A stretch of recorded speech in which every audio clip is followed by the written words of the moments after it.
We will now connect you to your call. The conference recording started. Host has joined the conference. Good morning, Effingham. Good morning, everyone. Let's jump right into our file folders. We're probably just getting a minute or two late here for the start. And that's it. We're on. Morning, Mark. How are you? Okay. I'm sure I'll probably find out why you're here, but that can wait. Why? No, ain't no big deal.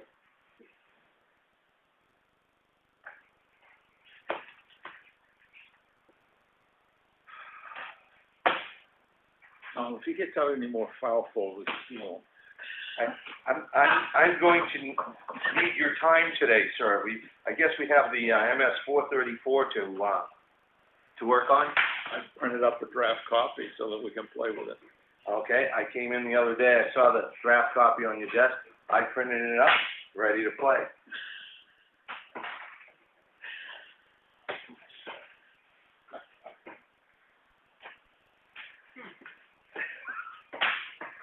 Yes, great. I hear you humming over there. Is there something? Something? Hey, that could hurt. How I got this job. So this looks like it's looking for a signature, right, Brian, on the Morton Salt? I'm sorry. Morton Salt signature? Well, I want to talk about it because that does not include transportation. Never does. But these With things these does, guys, so yeah. I want to look at the comparison of the two. Yeah, hold on.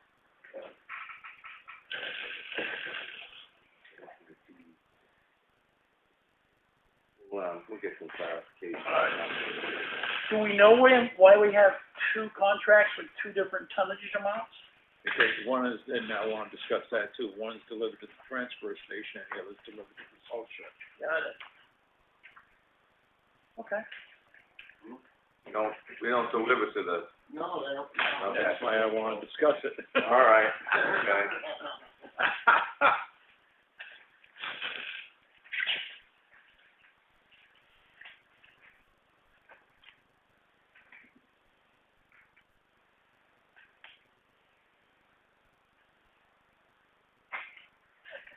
You want these removals, you want these signed too? Chris. Oh, those are like secret. I'm gonna sign things, so I didn't know. No, we'll hold off on that. You're holding off? Well, we'll get to these, later. We're not holding off. No. Take them back? No, we held off long enough, those are going out. Okay.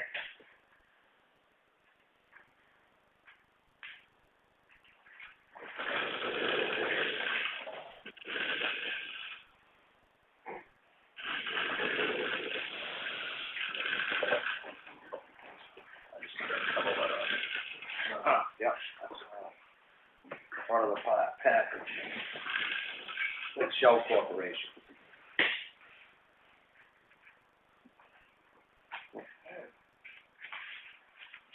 Something that needs to be opened.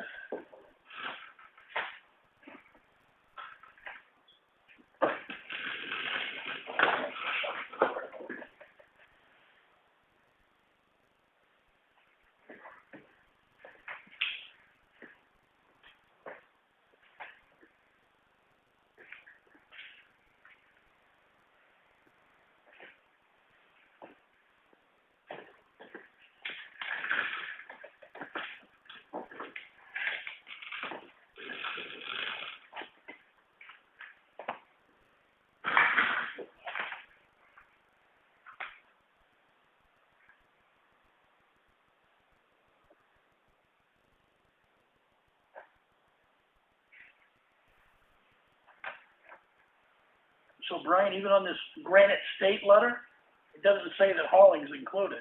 It just says I here's what. didn't, that you didn't. You missed it. Nothing about hauling charges on that one either.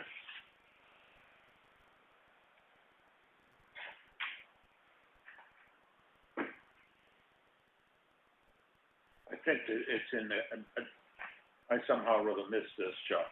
Okay. Because I'd have brought up the, part of the contract, because it's the award of the New Hampshire Department of Transportation. And so I'll pull that up. But Okay, I believe last year transportation was included. okay.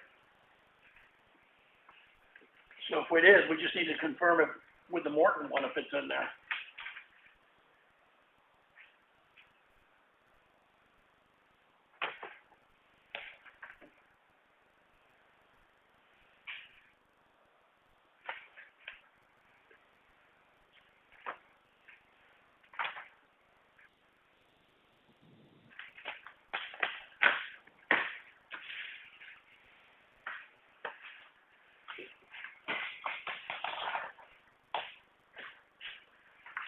I think I did there. Oh, I don't think you did.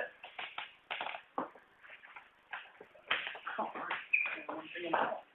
yeah, there's just one thing in there.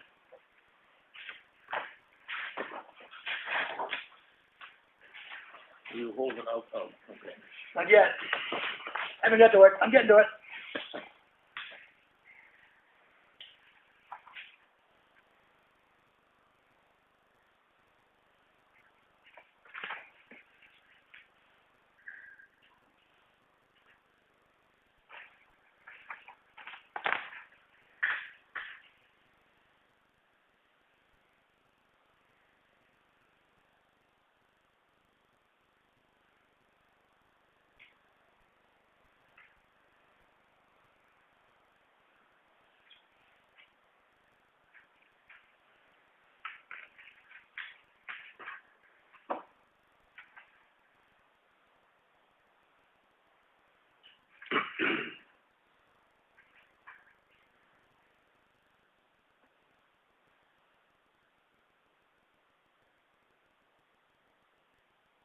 Right, did you, you know which fire truck went in for service? I think there's 3 different fire trucks in there. Oh, okay. Not picking up where that is. Yeah, rescue one. Oh, rescue one, okay, that's what that was. Thank you, sir.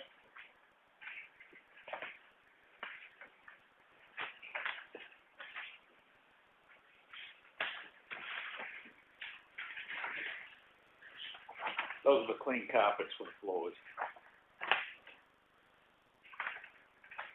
Tom, did you miss this one, or you had a question on it?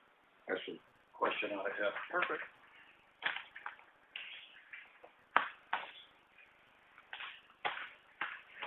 One of those fire department maintenance ones is back in July. Randy said he never got an invoice problem, and therefore we never got one. He said they called him up and he said, well, if you send me an invoice, I'll authorize it to be paid. These are contracts. There you go. Contract. Oh, okay. The reason I didn't know now is it's usually her cover letter attached to it.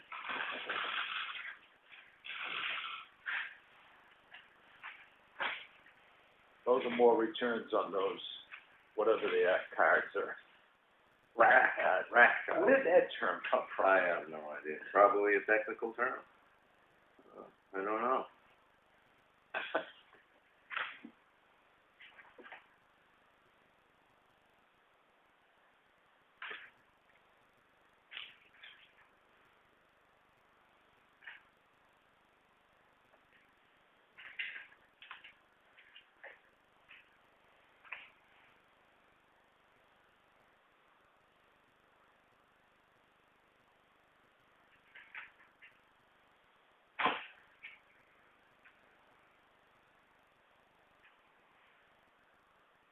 Have you gotten to the Evansville yet? Not yet.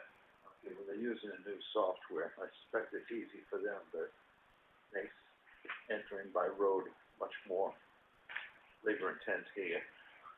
All right. Oh, we got like every piece of equipment that the fire department has serviced, I think, this month. I do too. A couple more.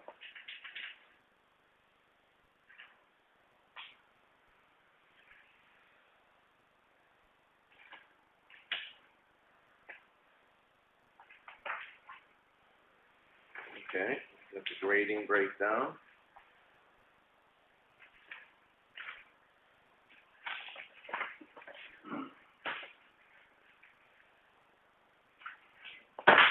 Chuck, on this one with the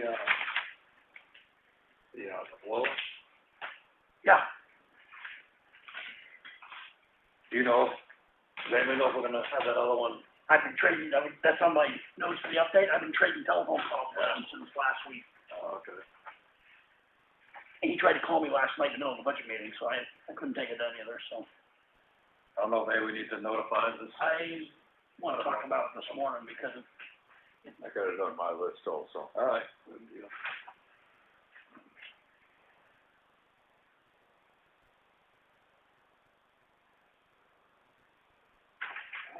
those things look pretty clear to me. What's the confusion? Trying to break them down by road is a lot more entry. Oh, Because it used to be each road had its own invoice number. Now each road is listed on a single invoice, so I gotta break that whole invoice down. they do, It's a new software, that's the new software. at least it's broken out. I mean, they've got, It is. you know, so, I don't know. Now, a couple of things, is the Evans bill you were just on, or are you still on it? I went over all of them, There's a couple of things there, the 12,000 and some change for, storm damage, storm damage. I put that in a, separate for the, yeah, so you can file it. no, I put it under road contractor, but the other two think that maybe I should have it under roadside mowing and clearing. Yeah, we could do that. Is that where you want me to move it to? It probably because, you know, that was, if we get money back for that, if we We can. won't, because there was not enough damage statewide to get a FEMA Oh, it declaration. wasn't? Okay. But again, I think it kind of fits the bill, and, we can break it out for budget purposes, for the budget committee. It really makes it stand alone, a little easier for everybody, the And I'll people. move it from contractor to that line item, because there's plenty of money in that line item, so. Yeah, we cover it for sure, and, The other Yeah. thing is the Pine River culvert construction is in there. yeah. Now, all the rest of that is under road contract, and I put that under road contract too, but we can break it out, because I put a memo that that's what it's for. I would probably look to put this under the, previous road reconstruction money that we had, in that warrant article. All of Pine River stuff, if we can, maybe go in there. But you know what, after the meeting, you and I are gonna need to have some time together, I think, and we'll go, We're not gonna probably end until 2:00, but you got a 1:00 phone call, Avatar. just so you kinda have that in the back of your mind. with Avatar. Yeah, They schedule that, or we schedule? you did. Okay, 'cause we really don't have anything, well, okay. Get back to that later. Some of this stuff, you and I are gonna need to sit down and go over some of these invoices, because Pine River, you know, the work before, the shouldering work, that was on Green Mountain Road, that should be under road reconstruction, so we can see how much. I put the re-shouldering, I think, on the Green Mountain Road, final surface. Yeah, see, we're gonna have to sit down and shuffle the deck on some of that, no problem. We'll get together if it's not today, then somewhere this week, I'll try to have to come in the morning and sit with you. We do need to sit down and do the, 435, 434, 434, whatever that is. yeah. Yes. So if we have enough time in your life in the day, we'll see if we can. Actually, probably tomorrow would be a better day.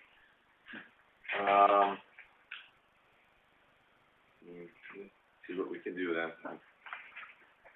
My life has a few things going on too, so, let's see. On the salt contracts here, Yeah, there's, two companies, three things here, but one of them is a delivered price and the other one is a pickup price. okay. Do we have a breakdown of what it costs us to? Not yet, we'd have to ask, or look at invoices to see what we get charged last year. Yeah, 'cause delivered is a lot more. Without looking at it again, and I haven't looked at it in a month or two. I think both of them were delivered last year. Morton now is pickup. And there again, you know, it goes to Ron, one location might be reasonable for him to pick up at, the other one may not, and we do the delivery perhaps, I'm just speculating. And that's why the Goulet one was a delivery, that's why the Portsmouth one I thought was gonna be a separate contract before I realized it was Morton. Well, when I called Goulet, they said Morton. Yep. So But they do the trucking. they do the Goulet does the trucking. trucking. We'd have to find out what the trucking cost is to here. Yeah, but this one's a delivered price per ton.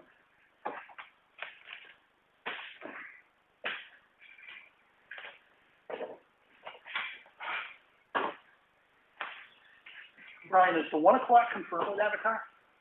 1 o'clock, is that confirmed with Avatar?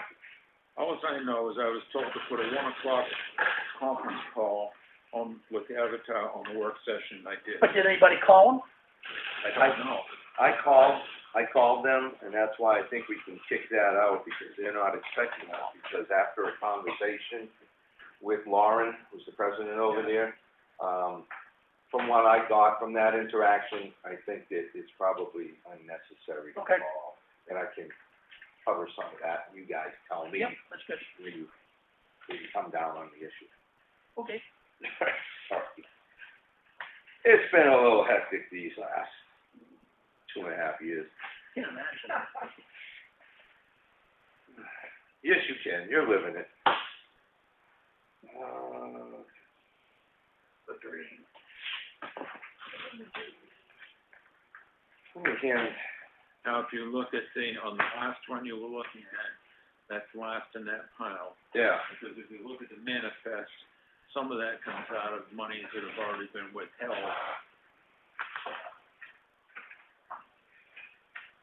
Not all of it comes out of your budget. Some of it's been withheld from employees there. Just so you know. well, I saw who it was for and what it was for, and at that point, I see the DEN, is that what this is the, Now look at your manifest yeah, and look at the entry for that in the manifest.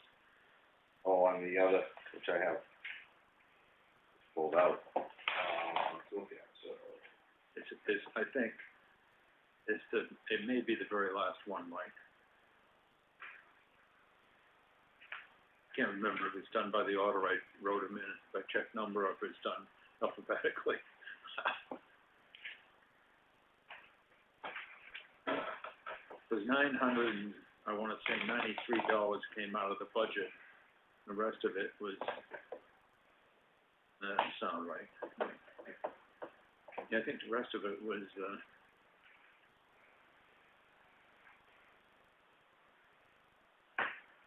are you at it yet? well, I'm at that particular individual, is there a specific, No, it's specific to Health Trust. okay, because there's, another entry in there that, okay. It's not gonna be his name, it's gonna be Health Trust. Which is much further down. So, It was the last check I wrote, so if it's by Oh. check number, it's gonna be the very last entry. page, which I didn't see. We got waste management, uniforms, time order.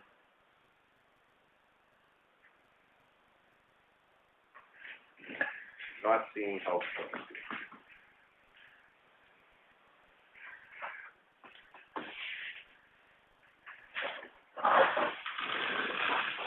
The last entry is waste management, uniforms, time order. Under payable, which is individual. So we got concerned citizens, double gray.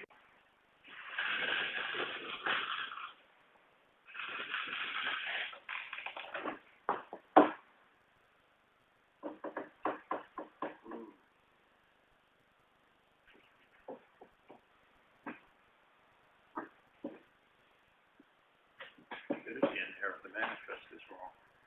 Health trust, there we are. Okay, center of the file. so health insurance was $993. Dental premiums payable, that is all from pay. Insurance payable is the total amount. So what happens is it breaks out in there. So not all of it comes out, that's the only part that comes out of the budget right there. Okay. Health insurance payable, what is that then? That would be an employee. Certainly doesn't reflect that. Well, see, one of the 2008 51 is right. Remember they told you on this one, you pay forward? So that's why you got a minus. This is actually a minus amount. Remember, we're paying next month, we have to pay next month, this month. Pay in advance. Huh? Pay in advance. Yeah. Okay. So, but I just wanted you to know that they're broken out. He pays that out of his pay, because we don't cover any of that. And that comes out of our side of the health insurance. And then what is that last number? Because those two numbers don't equal that. Health insurance payable. That last number is the amount that came out of that's been withheld from amounts. 2 months. Okay. It's screwy because we're in a minus amount, but I wanted you to know for budget purposes, not all of that amount comes out of the budget. And we will be seeing that. A good portion of that comes out of the employees you gotta put to manifest. Yeah, I would say. I wanted to get that to Chuck a little while ago and keep this moving. Yeah, I guess when we look to budget the actual, we'll be seeing something that reflects that. But you're always paying in advance to them. Yeah, it's like, Which is true. Primex. Yeah, which is true with most of them. Primex we pay Not for the unusual. year. Oh, there it is.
Chuck, while you're thinking about and going through that, the board's probably going to have to send a request to the trustees to get that.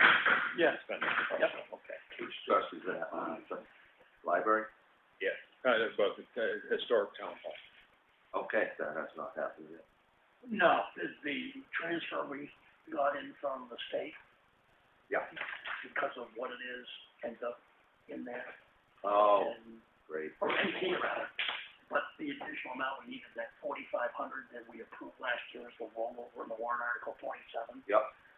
That actually went into the expendable trust fund. So to be able to pay that portion of the bill, we need to make a request to get the 4,500 out. Remember you and Dave were asking me about that and then the line item when we were going over the budget. Yeah.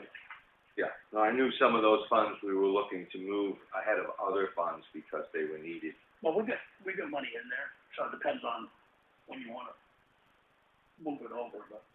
Well, I rely on you to tell me when you need No, that. it's, I mean, there's money, there's over 40 grand in that account, so until we get ready to move everything at year end over, we can just take it out. All right.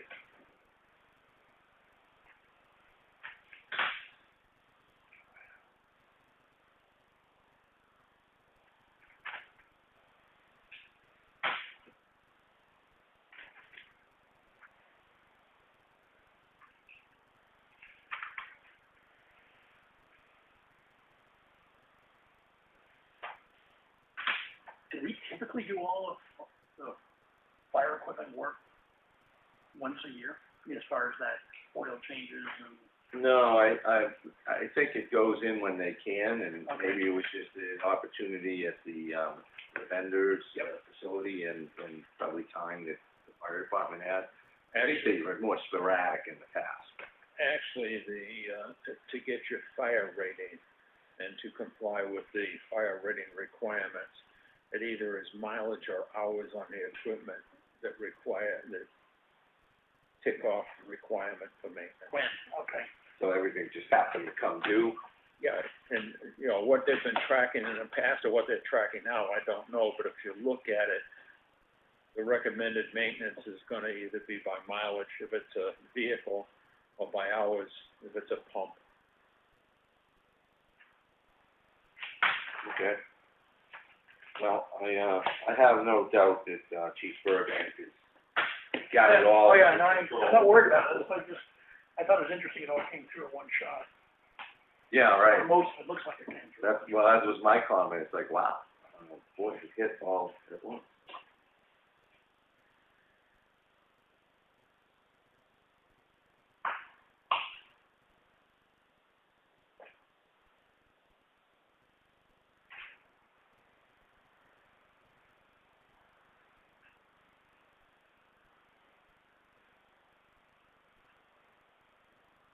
So Mike, I'm just curious, Yes. so on this one with the ovens, like, how do we know where that work was? I mean, explain what the work is.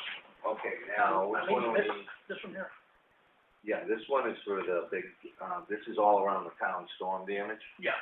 So it didn't get broken down by road because you're not gonna apply it to the road files. Okay. That's what I'm thinking anyway. I think that was just a blanket, go around the town and deal with the mess at hand. And quite frankly, I think if the bookkeeping suffered a little bit on that one, I'd probably be all right with it because Oh, yeah. town wires, people can't get access. I mean, I'm not gonna, pressure them to sit there in the cab of the truck and write out slips and like get it open. But that's just my initial gut response.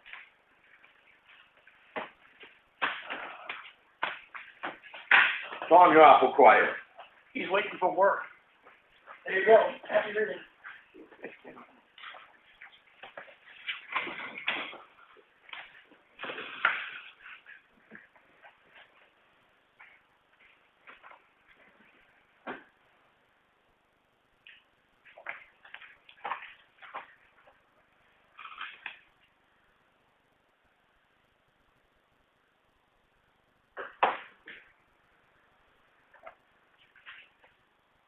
Do we have a call today with the, potential hire for the transfer station?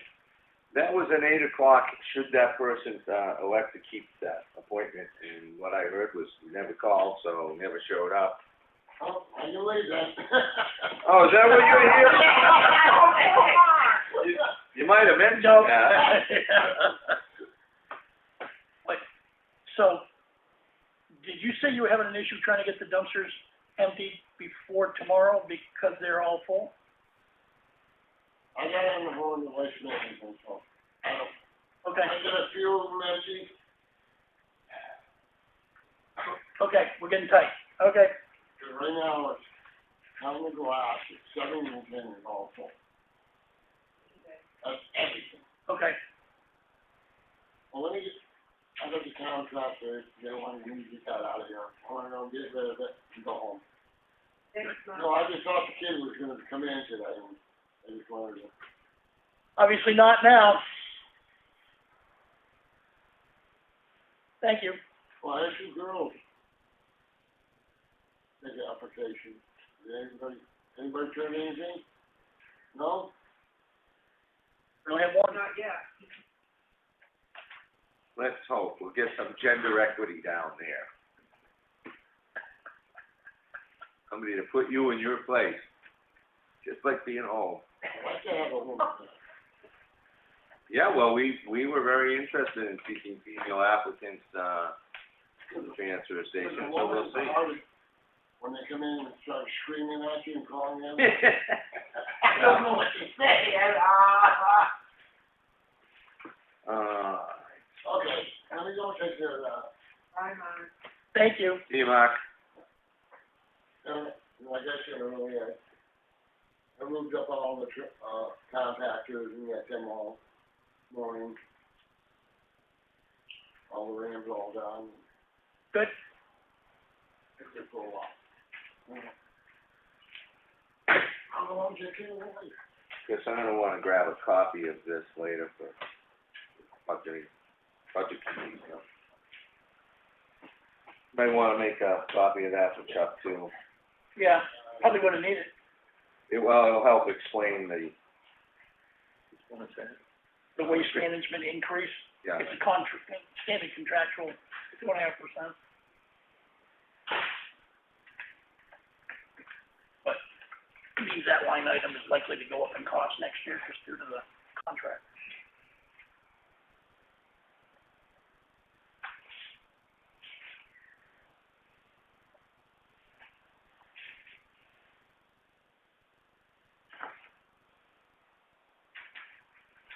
One doesn't have a price, so does it? Yeah. 55 something. Right on the first Right one. on the very first page. See, 500 ton. And picked up, and ton, 55 US.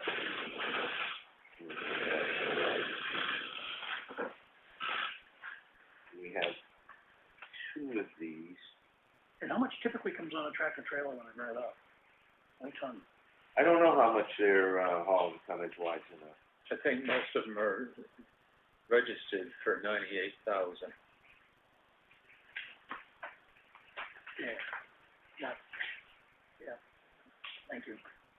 They have to get a permit to go above 272, 280, that most of them get the permit. So the Morton has are these two separate locations? Why do we have two? One's the transfer station and one's the salt shed. Okay. So those are delivery locations, which we have Yes. two. 300 tons at one and 500 tons at the other. Yeah, I'm seeing that. I'm trying to see. Snow Road delivery address, no. That's all. Should we take that out of the pile, just so it doesn't? Well, I think we need to make sure that it's Well, we need to clear. keep it in the pile because We we need may 800 need tons. 800. We may need all tonnage going into the One place. other location. But I don't think we need to sign anything today. Well, we'll Put it in there so you'd have the information. I just highlighted the Snow Road location, so that can be changed, or the contract can be changed to 800 ton, whatever it's placed there. I don't know if I put last year's in here or not.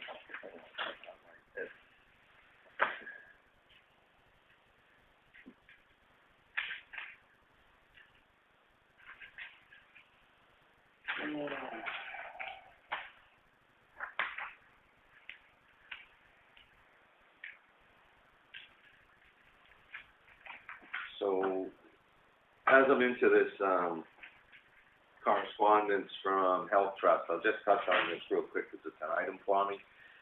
What they did is they sent, Health Trust is now reaching out to the select board chair, calling it like a CEO position, and there's a new thing that they've set up, and, I have to access, their site, put in a secure password thing, set all this business up, otherwise the town administrator can't move forward and will be locked out of the system. From there now, I have to work with the town administrator by the end of October here to set the town administrator up.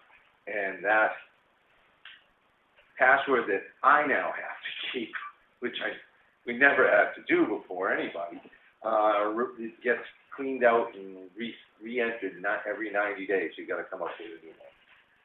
So that's just fun, and I'm sure I'll remember that. I'll write that. Only if you have to log in. It'll let you know when you go to log in, you're beyond your 90 days, and then reset your password.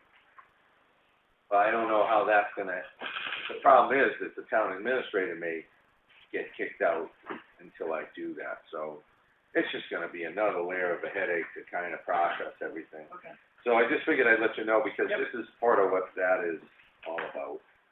So you get your own login ID and your own password, it's different than any of the other stuff, okay. Oh, yeah. It's probably like 18 digits long or something, which is great. Okay, on the Morton salt and the Granite State salt last year, Morton's gave us a single amount to deliver it, and the cost was delivered at Effingham, New Hampshire, for 300 tons, and that price was $59.50. Delivered. And per ton. And each truck was, they're saying 32 tons. That's probably about right. So that was last year's Morton salt, and last year's Granite State materials delivered at Effingham, New Hampshire, was $56.50. What you're saying that this year. It's $3 difference.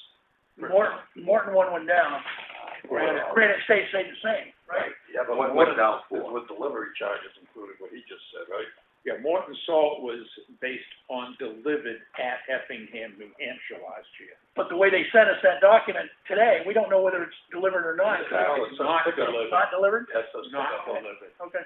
So that's a price additional. at Newington, New Hampshire. You're Yep. responsible for the delivery.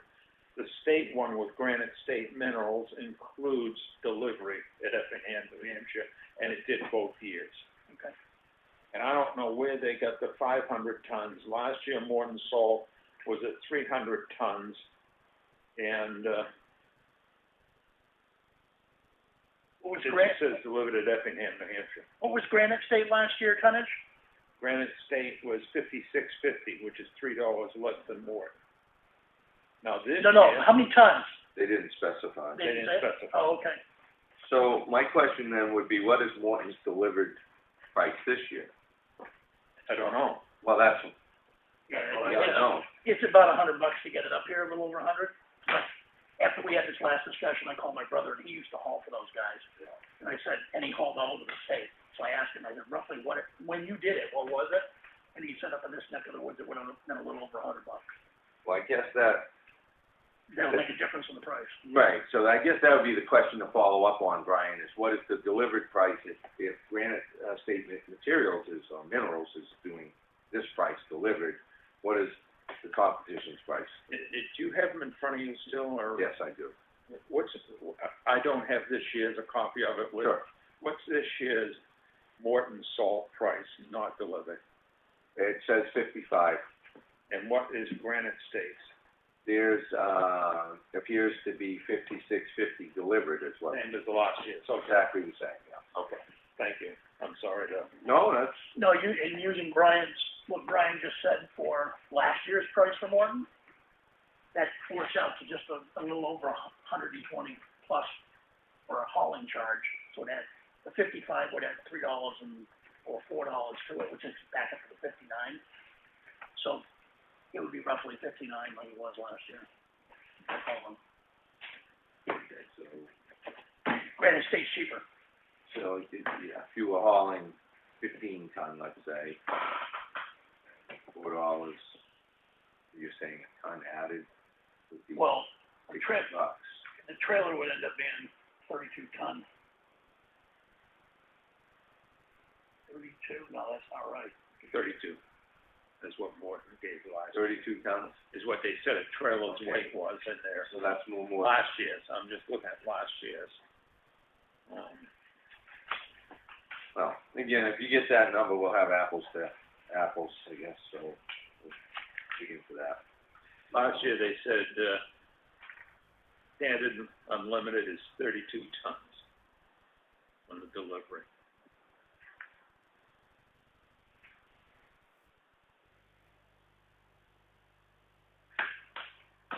And on the one for Granite State, you're gonna arrange for delivery anytime, 24 hours a day, 7 days a week. Morton doesn't say any such thing. But it says normal delivery is 1 to 5 days. I think Granite State, the state requires delivery within 3, but I'd have to look at the contract again. Granite State Materials, minerals, I keep saying materials, I mean, it's 32 times $1.50.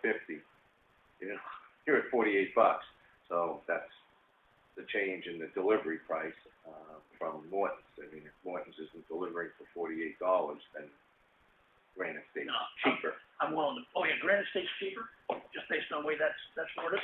Yeah. Sounds a little more flexible, but then again, I don't think Morton's has applied any restrictions.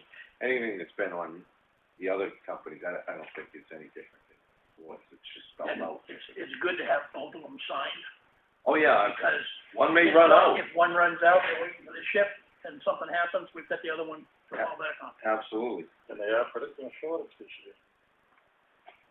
So, Now, I would wanna make sure that we're not guaranteeing that we're gonna buy 300 ton from them. right, I think we've got some questions from Morton's on Granite State, materials. I'd make a motion just to sign this one. You think that's appropriate? I wait until we get an answer. I mean, I wanna know, as Brian just said, what's the trucking cost from an add-on standpoint? I'd like to know what it would be. Not Morton's, Granite State. Oh, Granite State, yeah, sign Granite State. So I'm making a motion to sign the Granite State Materials Yeah. contract. Yeah, Fuller second. Okay, all in favor? All right. Al and I.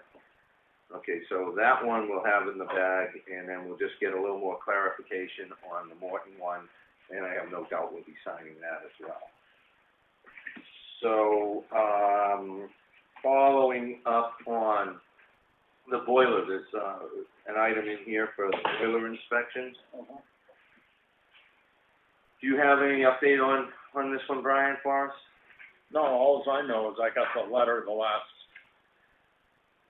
I wanna say it came yesterday, indicating we needed to do an inspection. And I've got it on my list here to find out, when the new boiler's gonna go in, because the new boiler's gonna go in before I think it's October 20-something or other. 28. Huh? 28. 28, that the new boiler's gonna be in before October 28th, we don't need to do that inspection. If the new boiler's not gonna be in before the 28th, we should do the inspection, and apparently we pay for the inspection. Why can't we call the state and tell them we have a contract signed to install a new boiler? You know what? Not the way the law reads. I would rather have the inspection done, because we're gonna look to sell this thing. Correct. So if we can say it was inspected on X date, that probably doesn't hurt us in a resale. Anybody's thoughts on that? Yeah, I'm good with that, because I don't know Strojan's schedule yet, because we're trading the phone calls on that, but he's extremely busy. So to be able to say, if we don't have a date today for the install before the 28th, Yeah. I'm gonna guess it's not gonna happen by the 28th. So let's get it inspected, and let's hope they can get here before we get into this cold weather. No, I think it's all, it's an included item, I think, or maybe not. Insurance coverage for we have coverage for inspections. So maybe that's just on the insurance company end. I don't know we still have coverage, I'm assuming, so. Who'd that come from? That came from the state, right? Yeah, Yeah, so I'm assuming our inspection coverage is Primex. right, and so we would still have coverage. It does say if you no longer have coverage, call the state inspector. I don't know who is inspecting this, that's the thing.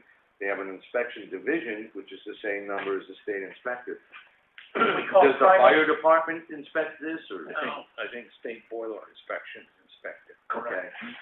So I would call the one and only phone number that we really have here, and, I know.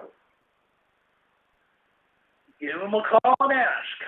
So we have, floor refinishing bid, let's see, that came in at 844. There was, some communication on the asbestos stuff is what's under the tiles, not the tiles themselves, so keeping it sealed was the issue, I think. I'm ready, I'm good. Tom? Need to get it done. Okay. It's health, potential health issue. There's no signature required here for this gentleman, so I would just say, Brian, if you want, or Chris, whoever's taking care of this. So there's been a motion to go ahead and do it, and it's passed. I make a motion to, engage with Mr. Carver for the services of, taking care of the floor waxing, sealing, all that good stuff. Second. Fuller, aye. Hal and I, okay. So I guess the big ticket item in this folder is that boiler, to be dealt with, and Morton's salts follow-up. I'm gonna leave those at the top of the folder. There's a few things there. Anyway, that is the mail folder, just so everybody knows. And let's see, we've gotten through the manifest, which has been signed by everyone. Are you gonna follow the, agenda? I'm going to, as soon as I make sure I've gotten through everything myself, because I was lagging behind everyone else, so. 90 minutes now.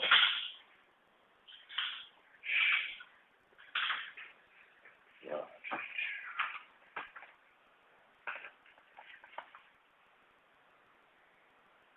Anybody wants to make a motion on the manifest, go right ahead while I'm digging through here, to keep everybody moving. All right, I'll make a motion to approve the manifest, $51,161.64. Second. All in favor? Fuller, aye. Hal and I.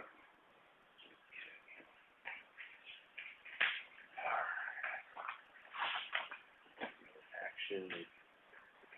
What? Action? We have no action in the action folder? No action. No action. I'm not gonna take any action on that now. Winter Road, that must have been. All right, where are we on our manifest? We're going into the Approving minutes. the minutes. And I will make a motion to approve the September 22nd regular meeting minutes. Second. All in favor? Fuller, aye. Al and I. I'll make a motion to approve the September 22nd non-public meeting minutes. Give a second. Fuller, second. All in favor? Fuller, aye. Al and I. The CD 57S transfer, tax form, the tax declaration. Brian, I'm not really up to speed on this one, I'm gonna have to admit. Is this the back and forth from the tax collector's office? Yes, and it allows the transfer fee to be paid, because we don't have to pay any of the transfer fee, but the person that is acquiring the property has to pay their half. Okay. So, I'll make a motion to, see, X amount. Accept and sign that document. Yeah, I'm gonna, make a motion to accept the document as filed, and I'll look for a second on that. Second. The fight is finished. Yep. Fuller, aye. Hal and I. And this looks to be a couple of different line items. So we have an absolute total here. Who's the preparer, the signature for this? Is that you, Brian? That's what, Deanne? Probably Deanna or Lynn, I don't know which. Okay. You want me to find out? No, I'm sure that, Deanna's probably, this would be Deanna's wheelhouse, so. With that, we'll all sign this up. Don't have an actual total here. Seems to show. We don't pay anything. Right, but we got some considerations and divided by, it's a filling out of a tax form, so it's not really cut and dry with any kind of totals or anything I can express to anyone listening in, just what the form is, how it reads out, that would make any sense to anyone.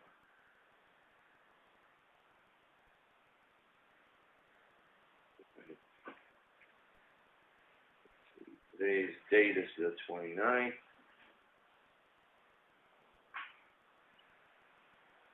I'm going to slide that around to be signed. All right, that one's done. We have some postal removal letters from some actions in town that we're going to need to put together, so I'm going to say that at the end of the meeting, we can work with the office just to complete these. Yep. Get them out unless anybody has any problems, so. Nope. I don't think that's Oh, sorry, I don't think there's anything that's noteworthy on that outside that we'll finish these up at the end of the meeting. Action folder, we had nothing there.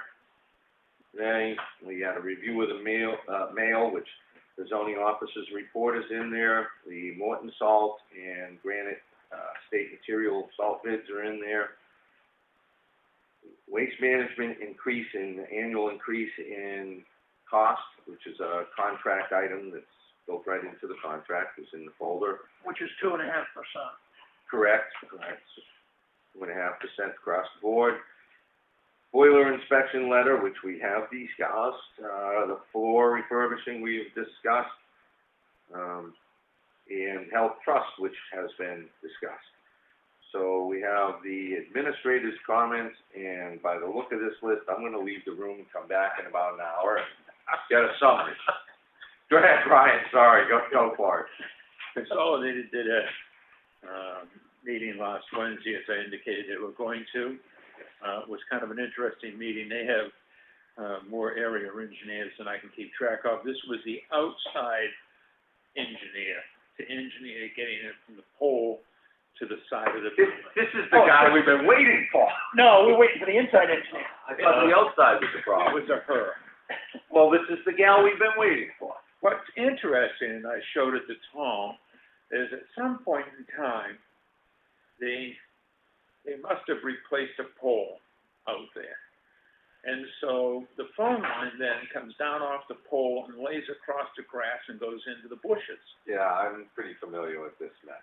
If you climb into the bushes, you'll find a conduit sticking up out of the ground that line actually finally goes in. They're gonna need, and hopefully relocate that mess, because that is a mess. It's the corner over there, next to the town's property, and probably is on the town's property. What they're going to do is there is an empty conduit coming down the pole and underground and comes up right outside the boiler room. It's empty, and they're gonna run it through that line. What they need is an 1.5-inch hole drilled through the wall so they can get it into the building somewhere just above where that empty conduit comes up. Have they marked the location? It's pretty easy to see, and go right outside and look at it, and the conduit's right there on the front of the building. So 1.5 inches? 1.5-inch hole through the side of the building. Yeah. How high up on the building? Well, I think you'd wanna come up at least the grade of the cement floor, so you're not, Well, I'm thinking about moisture, water, snow. yeah, they're gonna put it in sealed conduit anyway. We're gonna stuff it with, after we put the wires through it, we ought to be putting some kind of caulk in it anyway. No, but, okay. So, They're going to try to have that done this week, so we kinda need the hole in the building so that they can stick it through the wall. Then the inside engineer will come in and continue the engineering process of running the lines. I still don't have an answer on whether they need a drop at each phone or they can work off the computer, because I've got written from Consolidated, both answers yes. yeah. The guy that says he needs an individual drop says he can't work off of the computer. The guy that says he can work off the computer says you don't need to put the individual drops in. So they're gonna have to figure that out. So can we get both of those two people in the room at the same time? Oh, not likely. Well, they have now given me the name of Pascal. I got it in the, anyway, they've given me the name and a number of a person, Pascal Coates, who is the overall manager of this operation, except she's been on vacation. So, that's the update on Consolidated. So who can we get to drill it this week? Who can we work with? What? Who can drill it this week? I'll get a 1.5-inch stone bit. If you need to drill and, I can find out Saturday. if you need to drill and hammer drill on the bit, I can probably bring one up with me. I don't have, 1.5 inch bit, for masonry. I think I do, but I'm not positive. I'll look. I'm sorry, I can get a core. It'll go through, and that way we're not gonna be busting out the brick. Oh, yeah. Do you need, Oh, okay. do you need the hammer drill? I don't know, is yours any bigger than mine? I've got, just a Milwaukee corded. Well, if I get this big, we won't need the hammer drill. I got a big one, I got a medium-sized one, and I got a small one. What's your big one? what is that? Bring it up, it never hurts, what the heck? Let's get it done. I've got. Get it here, figure out what needs to happen. I've got a couple of hammer drills, I know, mine's not huge, but it should be big enough. Now, the next thing that, you talked about making sure I build on the waste management bill to Lakes Region. Yeah. It appears to me, and I'm run this up, but they charged us $46.14 for the tonnage disposal and $222.72 for a total of, 268 something? yeah. And that's what I billed Lakes Region for, so I think that's the total amount. Okay. So that might make sure you kind of. Yeah, I think I've seen the billing before, I just didn't, I didn't see any other associated charges. Nope. Association, everything else is kind of the standard billing prices for everything else, so. That's Do you have it in the events for? That's the one for Partridge Road that's yellowed. Right, and it does specify the event household, waste day. So the waste management was very good about breaking that out for us. I think that's it. That's it. Yeah, okay, because that's what I billed them for, and you asked me about that last week. Yeah. And have we let Lakes Region know we're okay with using the same place next year if we get the school to agree? I'm pretty sure that, well, I'm not positive, but Patty Morrissey, the principal, suggested that since we've already gone through the process, she feels the day went well, everything was nice and clean, picked up. She thinks the process, will be cleaner and easier for us to do next year, because we've done all the groundwork on how to go forward. So she didn't think there would be a problem doing that. So I can reach out to, Dave Jeffers and see what his intentions are, as far as if that's what we want to be involved with doing. As far as for us, I think we really would have to struggle to try and get some more volunteers, because quite frankly, we had a lot of municipal people at the last minute, the three of us, a couple of our lives, all filling in down there, and I'm not so sure that, we can count on all the people that came out. We want to make sure we start looking for volunteers earlier on. Yeah, because it was a last minute item. Yep. But I think it was about a 50% increase in participants for the town of Freedom in Effingham. So that's what Lakes Region Planning was noting, that it was very successful for our individual area and worth pursuing again. One of the concerns we would have is expanding it up to more towns, because we may not have that kind of space and it might be a bigger deal. So I guess that'll be part of the question for Lakes Region. What are you looking for here? Is this just to service the 2 towns? Great. If you're looking to do 4 or 5 towns, I don't know. Well, we had Tufton Berwin on that too. So, right. And they had 12 people come down from there to use it. Okay, so I will follow up and find out what Lakes Region's intentions are, if they want us to do this, and at that point, we could reach out to the school and see how they feel about this being an annual event. All right. Sounds good. Lakes, this was an issue last year, because I cut back, and I guess I got criticized for it. Lakes Region Land Use Regulation books. How many copies of that should I order? Well, in the past, when I was involved in the ordering, I would make sure that all members of any board that is a land use board, for the full amount of anticipated members, that's saying if the board had 5 people, you'd go for 5. The planning board has 7 people, you'd go for 7. And then add on a few extra books somewhere in there, because alternates come in. Right now, the planning board has Mark Hempton. So you just have that by maybe 3 or 4 books. So you got Planning Board, Zoning Board of Adjustment. Historic District Commission, which if you just fill out for the number of individuals on that, right now they've only got 2. They normally would have 4 plus a selectman's representative. If you order 3 extra books, I think that covers everybody, because they're having some. How many on zoning?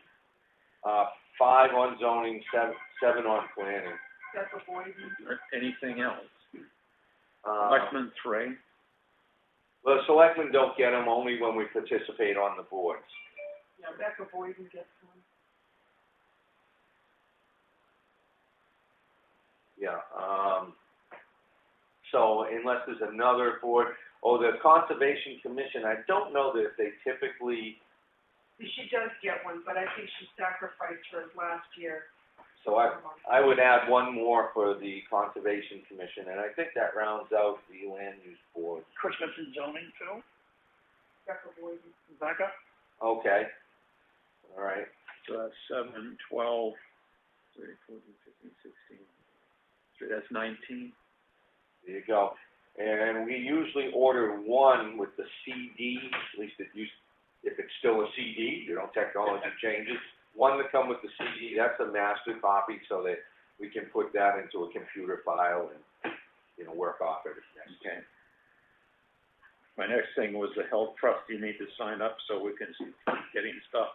Yeah, Mr. CEO. I did my portion, and yesterday I got the next email that brings us to the next round, which involves you and yourself, myself, Audrey when she arrives. So. Now, I did talk to, I communicated with Audrey yesterday. She's coming Monday and Tuesday. Okay. I did ask her if she would be interested in taking a 91A training session with the Municipal Association on Tuesday afternoon for 2 hours. She said yes, that's a $40 fee. I'm going to sign her up for that. Absolutely, that's great. And have her in it. Now, Mr. Chairman. Yes, sir. You sent bedtime reading on the Snow Road Bridge. Bedtime reading. You got through that, and wow, that first couple I pages. spent half a day going through it. You napped right out on that one. Now, what I need you to do is on, I don't know what page it is, I think it's at the very end, but applicant email address, you have Effingham@roadrunner.com. We're not using that anymore. That was Claudia's email address. So you need to change that to Town of Effingham @effinghamnh.net.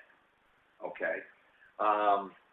In regards to that, if you could just send an email to Chris Fournier at HEB, those are contract documents and he can amend that. And let him know the same information, Brian, Roadrunner is no longer a viable address. Let him know that Roadrunner is no longer a viable address. Okay. I expect he knows that, but some of this documentation comes back from a time long ago when we were preparing to send this all out for a request for proposals, and that document is, for the contract, the original contract in there is that old. So that's probably why that just got missed. It's a holdover document. And that's in right now at the USDA being reviewed. Things are looking pretty good. The engineers from the USDA and Chris are working together and clarifying any issues there. So I'll have an update on the USDA later. Now, a ton of that is just U.S. government legalese for contracts. Seems how I was a contracting officer's technical representative for 15 years. I recognized most of it. It can put you to sleep, that section for a couple of weeks. Just start off, read, goes. So I will fess up, those sections I was very familiar with. I skipped through pretty quickly. Audrey wanted to know what her training was for Monday and Tuesday. I said Monday she was going to start QuickBooks, and she would be watching how to prepare a payroll and pay bills, and be ready that next week she was going to do it herself. And Tuesday she'd be learning how to keep her head above water with 3 selectmen. Perfect. Whatever. Well, the situation in that office is obviously so fluid. There's no training regimen. It's just get in there and run the computer keyboard and start entering things and answer things when they come up, as you know. So, information by fire. That's it for me. Thank you, sir. That wasn't nearly as bad as what I was expecting. Great. That consolidated issue is a big one. Can't wait to get that solved.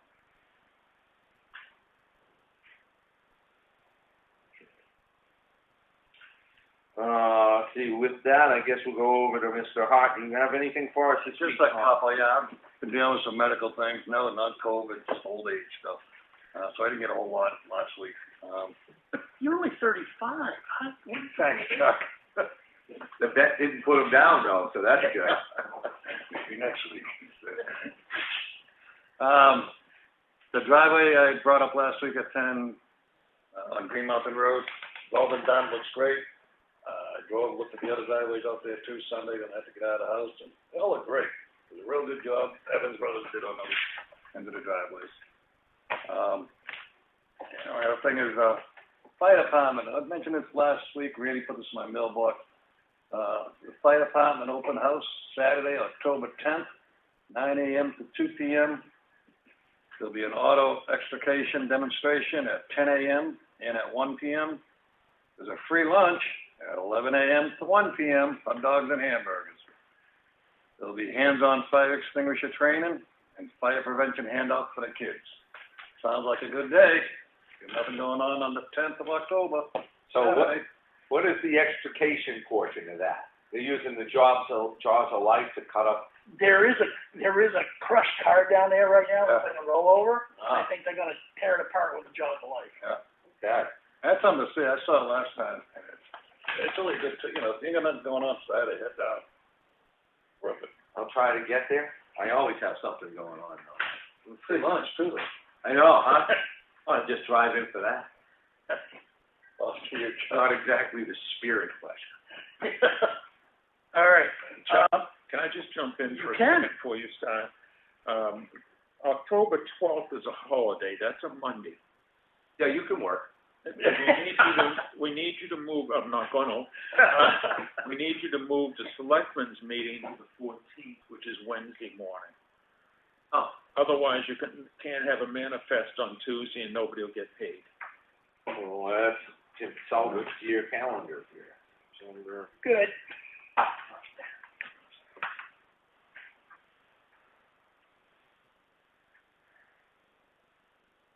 6 days went by, I didn't mark my calendar. Since he consulted his calendar. Okay, I have to be out of here by about 1:30 on Wednesday. I'll do everything I can to make sure you're out of here before then. I'll cut it to the wire. I'm good at that. Okay, so we will do that.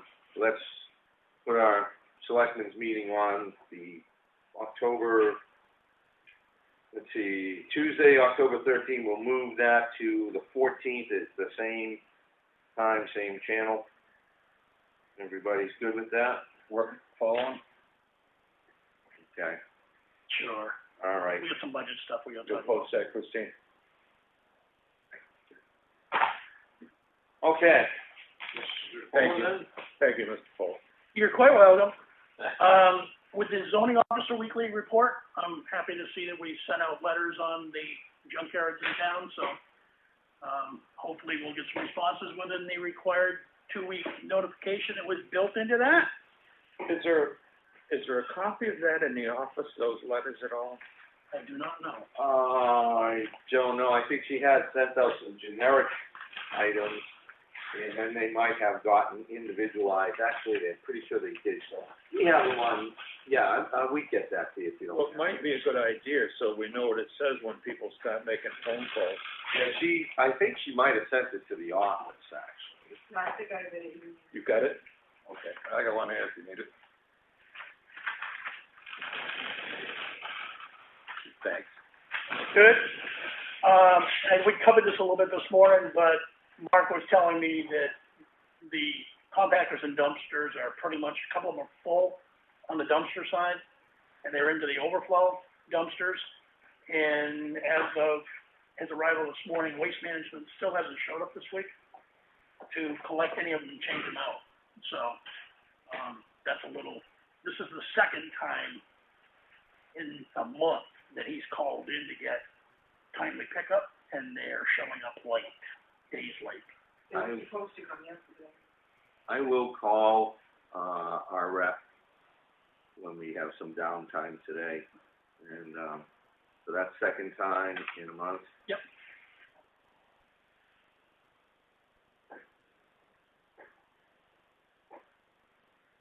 All right, next item, a little disturbing item.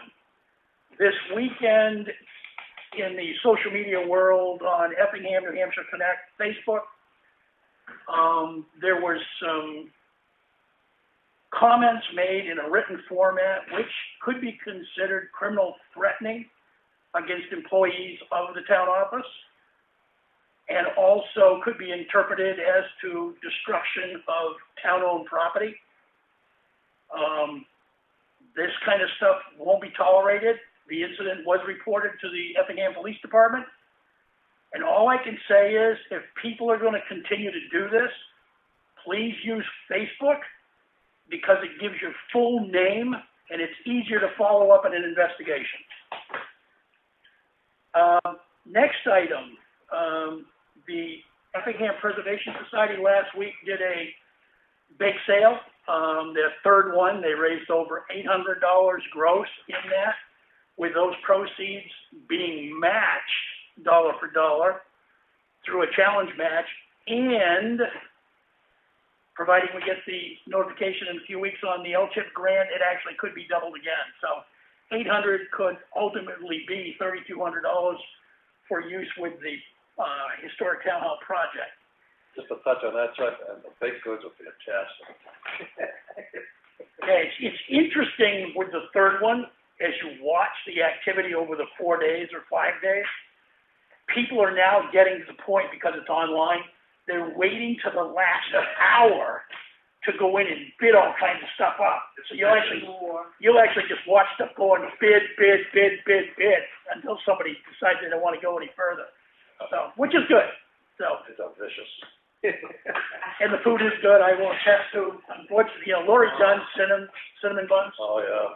are phenomenal, and they always sell out. So if anybody's got a sweet tooth, that's a good one. I heard a rumor that somebody bid the last time, bid up items that you were bidding for, and just like either overbid you or stuck you with the bid. They just ran it up on you. I won't mention your name. Mr. Hart and I were going after the same pot of cinnamon buns. Ooh, you've been caught. Until I realized that there was another alternative. I capped out at a certain dollar figure, and he kept going with what he had there. Payback. All right. And the last item I have, October 3rd, Saturday afternoon, 4 to 5. Annually, the Preservation Society has an Arthur and Chili night. This year, it's going to be Arthur, less the chili. He's actually going to do stories and music, and we're going to do it in the parking lot of the library. Social distancing will be observed.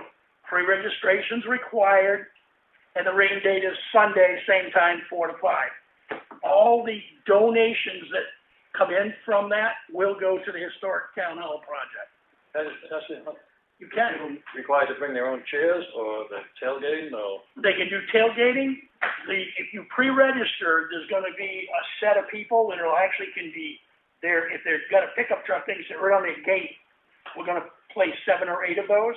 Okay. Beyond that, it'll be chairs. Oh, that's great. And that is my morning, Mr. Chair. All right. I have such a mess of items in front of me. You think I could find the Told you to steal it. Find the things I was preparing this morning, because I have an actual printed list of things I wanted to discuss. That's a 6-foot desk. He's got it completely covered with piles. Well, Did you bring your lunch? I know I've got it somewhere. I'll have to keep playing around here. We do have an 11 o'clock meeting with the zoning officer today to go over some, just items, and Chuck, you touched on some of that with the, junkyard letters that went out. So she's gonna explain a little bit of what's going on there. I did want to say, that there were a couple of considerations, I think, from last night's budget committee meeting that we're probably going to have to, follow up on, which would be, with the town of Ossipee and Parks and Recs. We didn't really function, and we're paying 20% of that this year instead of the full vote because of limited, involvement there. So I think we need to reach out to Ossipee to get some kind of a plan as to what they're looking at for next year. And if uncertainty rules, maybe we might just, feel out what it would mean to Ossipee if we opted out. I don't wanna cut our nose off in the spite of our face trying to save some money here, but it's a consideration. I'm not sure where you think we should go with that, so. Phone, as you say, phone call, figure out what they're thinking, and then we can talk about it. All right. And we could actually add that, if the phone call happens before the 14th, we could actually add that to the discussion on the 14th in the work session. All right. I think there were some other warrant article considerations that were discussed last night that we'll probably have to dig into, but, nothing I guess we'll do in an open meeting until, we'll just do it in a work session.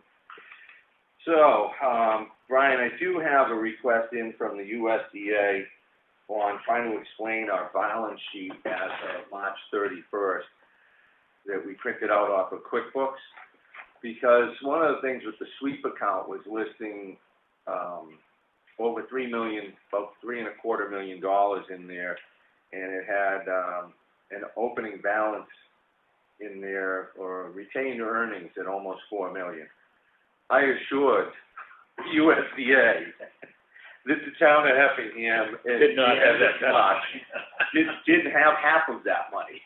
So, we're gonna need to follow up on trying to Fix that. well, yeah, find out what we sent them and how we ended up with those numbers. Maybe reprint a balance sheet of today's existing situation along with a review of our bank statement and what's in there, so I can get that to them.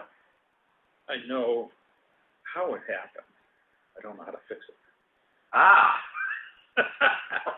It is a carryover that doubled itself from 2019 to 2020, and it was done by the QuickBooks gurus.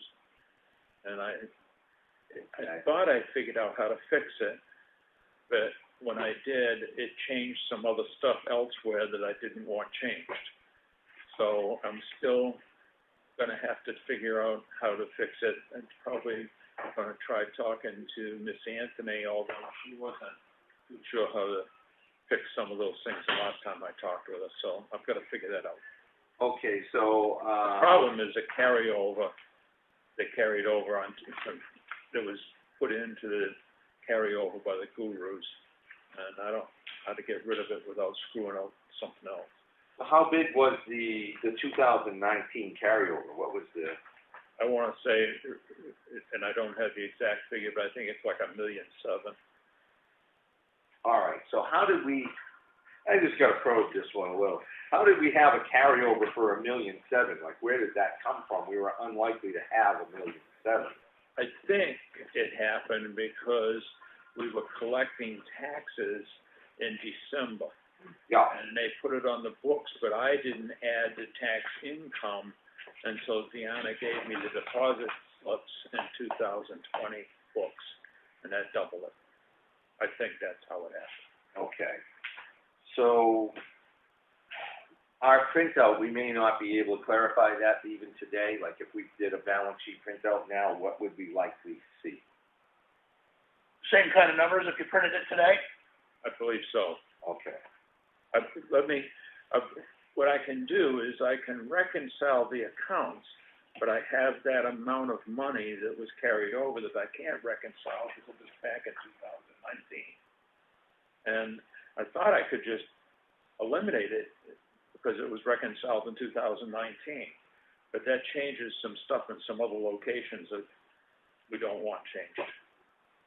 Okay. So somehow or other, I've got to figure out how to do that. And I haven't found anybody that knows the answer, including our account auditor, because I've talked with him about it, and he said QuickBooks is just not conducive to municipal accounting. Okay, so going with that, we have a situation within QuickBooks, which is an internal situation. It's not out in our banks, it's not out in the world, it's just our record keeping. That's correct.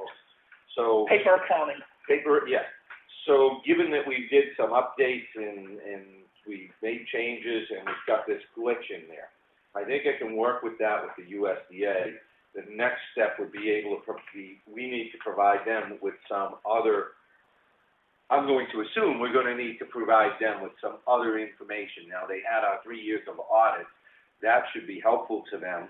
Otherwise, I think that maybe showing something with our bank accounts, you know, sans the account. And we can do that. That's not a problem. That's easy.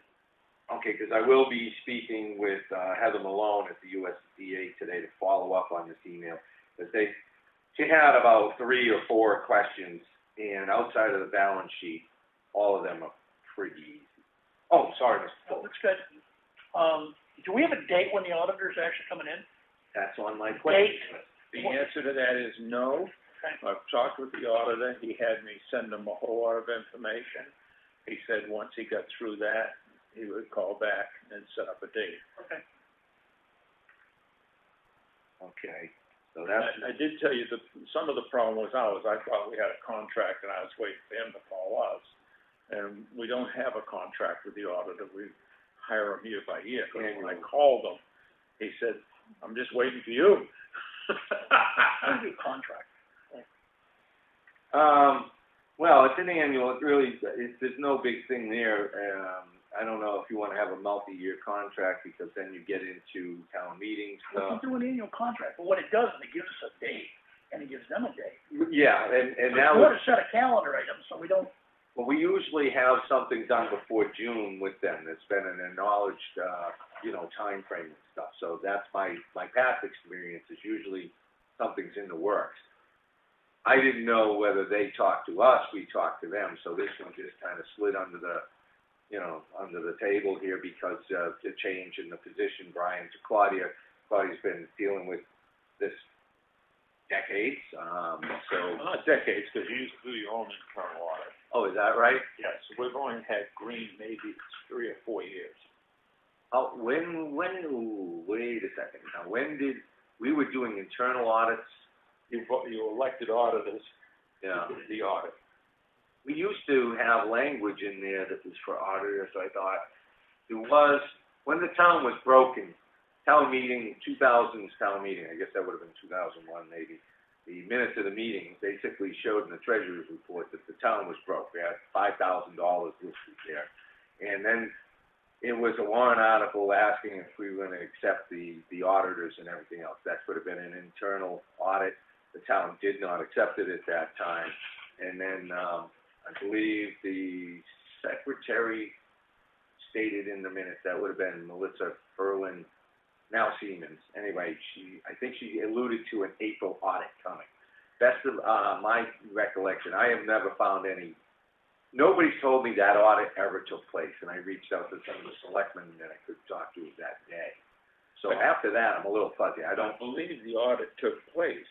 It was just done by elected auditors that were residents of the town, not an auditing firm. Okay, and back in those days, I don't have any evidence the audit ever took place. So I guess that would be the question, is when did we actually have anybody from the outside auditing the books? Explains a little bit.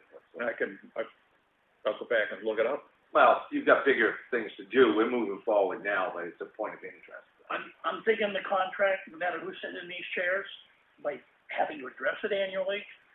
Yep, we're gonna do it, we sign it, it commits to a date, and that way it gets scheduled, and it doesn't slip through no matter what kind of turnover we have in the office. Right. It's not a formality, it's more of a, we wanna make sure we're in the position to be part of. So, and that begs the question of, who's sending out the contract, us or them? Typically theirs. Right, so then we'd have to get on board with them and probably look for like a May 1st contract date, because that gets signed and done, and then in June, we can have this thing all rolling. Correct. So you guys good with that, like a May kind of? So Brian, I guess that would be on your plate. Job security. Not for Brian, me. Brian, the last item, It's the position, not for the person. did you notify the library they need to prep their records for the audit? I did send them that, and your wife said she got it as the Good, chair of the trustees. fantastic, that's all I wanted to do, make sure it got there.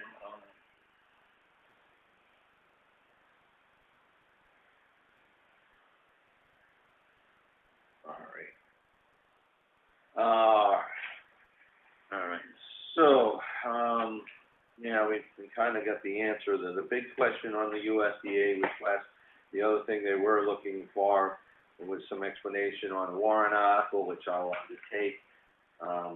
I think that when the typo in the warrant for resend versus rescind on Article 24, which led to it affected Article 25, which is basically if we approve 24, skip 25, go to 26. That's where we ended up. And now the USDA wants to basically know where the $75,000 is coming from to go along with the bridge fund, which is an unassigned fund account. So apparently municipal budgeting is different than federal because they don't understand that the unassigned fund, what that is. In short, it's really coming out of our general fund. So I need to clarify that, as well as $51,000 from the rescinding of the safety building went into that unassigned amount. So I think that'll be clean and easy to explain.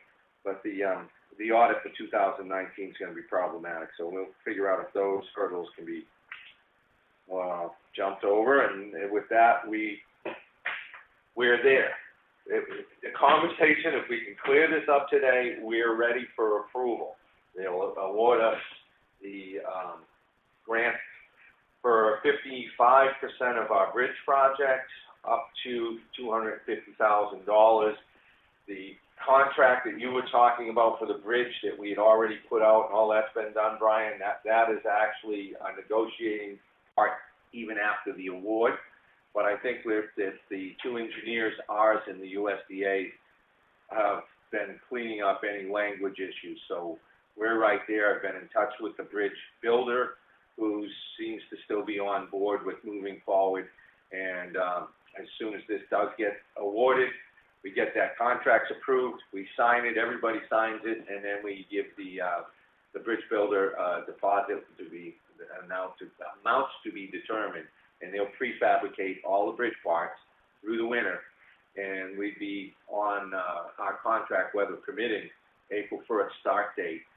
Pull the old bridge out at Snow Road and put our new one in. So this is crucial. We solved this little puzzle. Anyway, moving on. See, we have our statutory requirement here, Brian, for you and I and the board to do our 434. And we're going to need a non-public today on a number of things, which can wait to probably noontime, because the police department, Joe DeShane's going to be coming in to meet with us at noon, so we can follow up on a few of those things. He did tell me that the background investigation on Audrey was complete and it was fine and everything's clear. Well, that's part of what he's coming to talk to us. Kind of really raining on his parade. Hey, Brian. So one of the things that we can deal with here, is a deposit rule that I'd like to amend, because it's in the town clerk, tax collectors, and the paperwork in there for taking monies and making deposits. When the banking situation isn't in the town that you have, it's not Effingham, then you have leeway provided by the Board of Selectmen to make deposits weekly if you so choose, versus a daily thing. So I didn't realize that we hadn't provided for that. I had a conversation with Deanna, I think it was yesterday, and said, just to follow up, what's our process? So it's not to say they can't make, deposits anytime they feel like it, but there's more leeway we could grant. And there's a lot of statutes as to why that's probably a good idea, which I did bring those in so that you gentlemen could review them if you so desire. But Deanna feel that would relieve some pressure on her and her staff. And Mike, do we know, have we ever asked the question of the insurance company whether the make and model of that safe meets the criteria for storing certain volumes of dollars? when I used to sell that insurance, basically you could only put certain amounts up to certain ratings. So I just wanna make sure we. By ratings, you're talking about fire, right? No, burglary. It's not just fire. A fire safe is different than a burglar safe.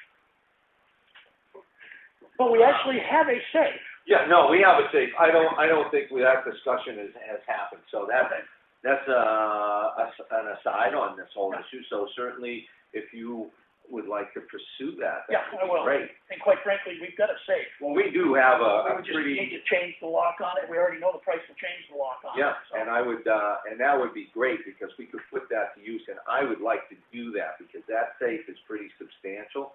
I don't know that I'd wanna go to the digital lock that was offered. I think I like the one that seems to be impregnable now, since we looked into it. It's like, this safe is, the one, in the PD is not in use, Right, And and, it used to be the town safe.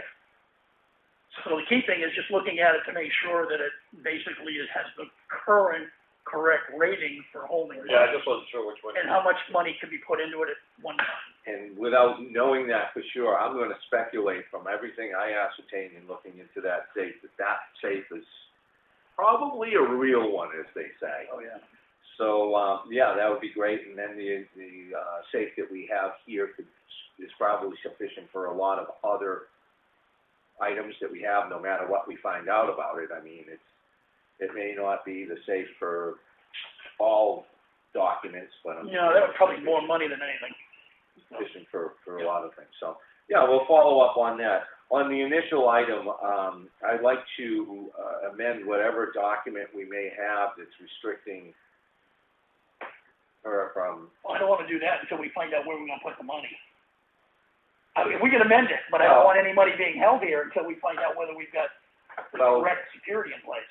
I think there's a couple things there. One, we don't know that safe is insufficient along with the other That's safes. what I just said. I don't wanna amend anything and put it into play till we go to check. Okay, you also have security in the building, but, I looked into that safe right away. We're talking, holding $1,500. So it's a lot of effort to go through for $1,500 or $2,500. I think if there was money to hit a certain level, then Deanna would be motivated to get that off the premises. My thing is, at 1501, that now is a burden that you have to run to the bank. And so, again, I think this is something that could be discussed in the short term. And to your concerns, $100,000 being held on site, I'm not in favor of that, not for an additional day. So maybe there's a little bit of a discussion that we can have to give a certain amount of flexibility to the office, still with the understanding no significant amounts of money are going to be held on. We can take the ratings right off that one and call it in and find out what they would or would not approve. So can we amend it on the condition that we find out what the rating is of the safe? No, I wouldn't bother with doing anything until you want to make a commitment to Deanna that she has certain flexibility. Yeah, I'll do the homework on it, and for the meeting on our 14th for the work session, we'll just look at it, yay, nay, and change the policy. Okay, Brian, you look like you had something to weigh in. Well, I've always thought the $1,500 was unreasonable in today's atmosphere and how much money is collected for property taxes. Right. The only time you have a significant amount of cash, and I'm not even sure it's significant enough to worry about, is December and I think June. Right. The months the tax bills are due. The rest of the time, I mean, it's not a significant amount of money, because I'd say 90% of the people pay their taxes by check or credit card. And so you're not talking about money that can be easily stolen, that's readily usable as cash. And And the checks are deposited the day we receive them here. And the credit cards come in by a wire transfer anyway. So we're not talking, even if someone stole the checks, it's no good to them because they've already been deposited. yeah, it's a check scanner, so that just gets scanned when they come in. And so we're just talking cash, and we really, but that $1,500, someone comes in and registers 7 automobiles, we have to send someone to the bank, and that's crazy. And that's my point, and I think that, you know, for the 1501 the 1500 to be waived, I think we should do personally, because we just allow some flexibility for the office at this point. Deanna and Leslie are responsible enough to know that if there was a large amount, and call a large $5,000, whatever, put a number to it, that their practice is to go. Well, but we have automatically made some flexibility. It doesn't mean that we're going to have a practice that goes beyond what we've set forward or what they would normally do. It just means there's not a statutory requirement to do something. And if you don't follow that particular statutory requirement for a day, you can be removed. Not you or I, but the people we have in that office can be removed from office. I think it's ridiculously burdensome, and I just would like you guys to think about that before And we do have some days where that cash is increased. I think at times, correct me if I'm wrong, Christine, but I think that we've had sometimes as much as $3,000 from the dump. Oh, yeah. And Just from the transfer station, money's coming in. And there's an inconvenience. It's an inconvenience to it. Yeah, I think maybe we'll move this to a non-public discussion a little later then. Probably should have had that on the non-public, and I thought it was gonna be pretty simple and straightforward, but apparently it's gone places that I didn't expect, so I'm going to just let us follow up with that later. So then I'll move on to, whatever else we've got here. Brian, the Conservation Commission budget came in, I do believe. You or Chris may have received that, Concom. I haven't seen it. No, Supposedly it was put in either an email or dropped off in the Dropbox. okay, I'll check the email. Okay, because I'd like to get a copy of that. The select board will be presenting that. If it's in a Dropbox, it probably wound up in the Budget Committee's Dropbox. No, I don't do that. Okay, No, it goes to the Selectmen first, so it should be for us. we don't have a Dropbox, so. Well, we do outside. Oh, that okay, all right. It wasn't in Dropbox outside, I'll check. unless it's been dropped this morning. Chris will follow up. Yeah, so school payments, do we have, well, what I'll be looking for as part of the USDA discussion I'm gonna have with Heather is, the school payments we have less for the year. So the individual payments and a total of what that is, as well as the, Carroll County You payment. want, well, I don't know what the Carroll County payment is until it'll- at the rate. No, yeah, you do. It's written down on the, it's part of our documents. It gets paid out in December, so it's this year's. Carroll County gets paid in a lump sum in December. That's correct. So that won't be set in October. That's already set for this year. So that's a payment that we will have on our budget probably in the back page. Not a big deal. I'll get those from you, but those are the ones I'm gonna be looking for. I don't think, we only got 2 months of school, 3 months of school payments left. October, November, and December, because there was no payment in September. Right, so that's what I'm gonna need, is those payments, so I can put a dollar figure to the USDA when I say, this is how much money we have. These are our obligations just on these 2 items, not talking about running the town and paying people's salaries, so that they can just say, well, clearly you don't have $4 million is sitting in, a dark closet there. And then, the current account statement that we talked about earlier. And also, an update from either Deanna or yourself from delinquent taxes. It will be all part of this discussion that I would. Deanna, I don't have that number. Okay, I'll grab that from her. So you and I have a date for the MS 434 filing, health trust registration, road reconstruction, sub-account breakdown, and budgeting the bills that came in.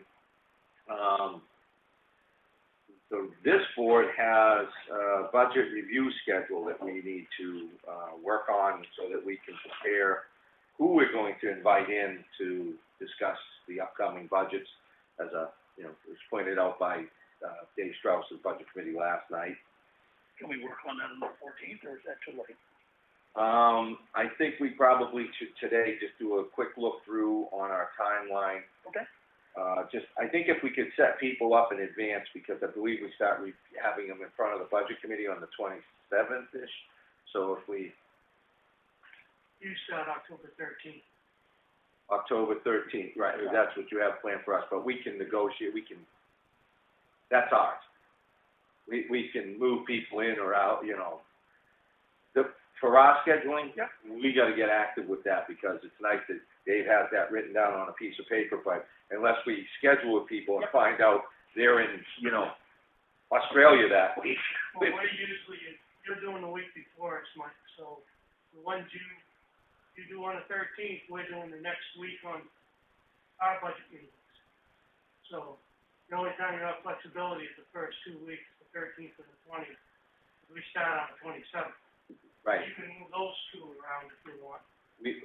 What I'm looking at, Dave, is getting anybody we can who has a budget ready in front of us as soon as we can.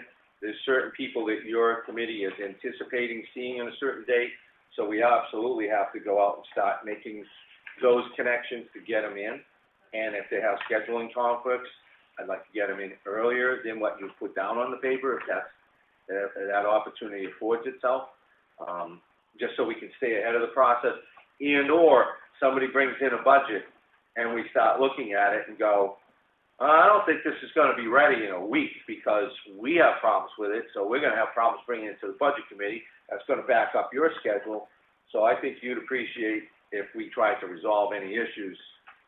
Yeah, that's the whole reason you do it. Yeah, so I'm just looking to try and maybe give a little more grace period than the 1 week, because it really doesn't allow for us to address an issue that doesn't get resolved in the moment.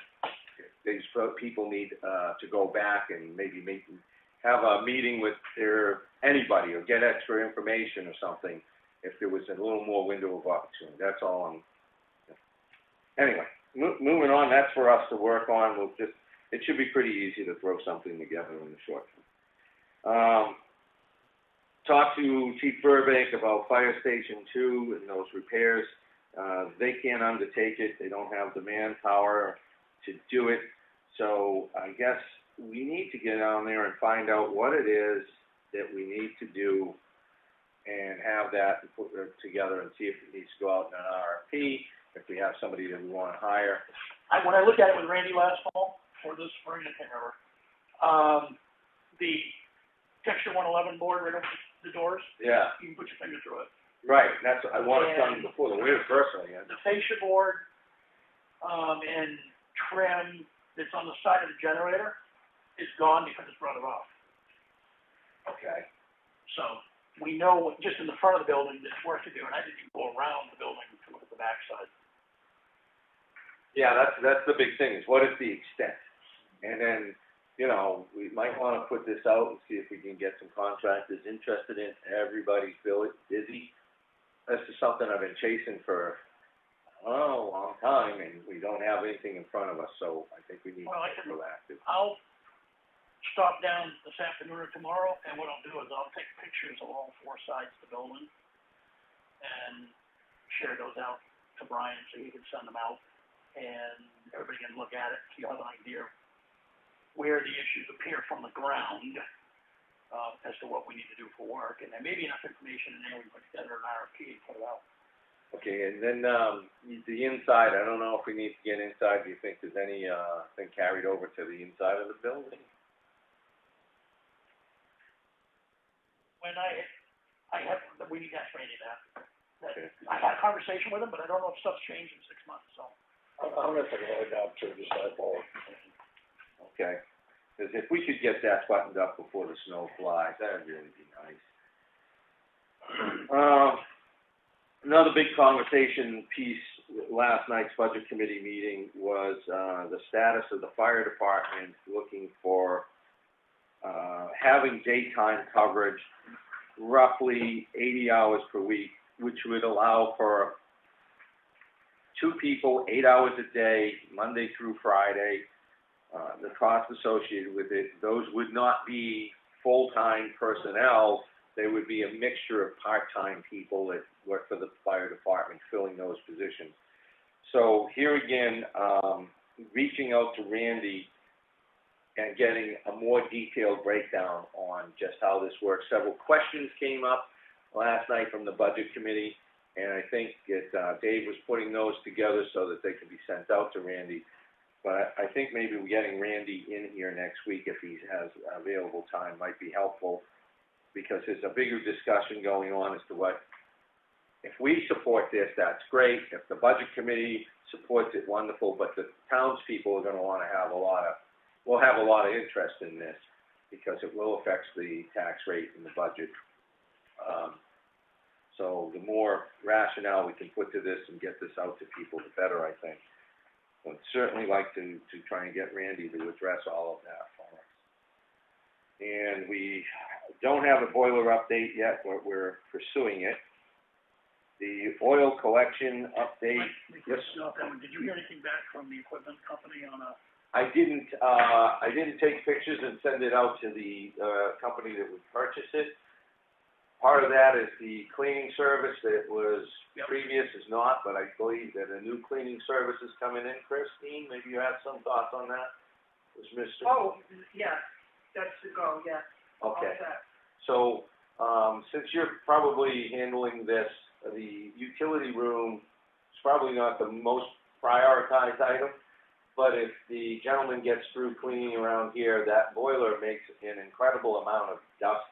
And if it could have some kind of a, even if it's a quick cleaning, so that we can get some nice pictures of the boiler and the equipment in that room, I'd rather send it off clean. Yep.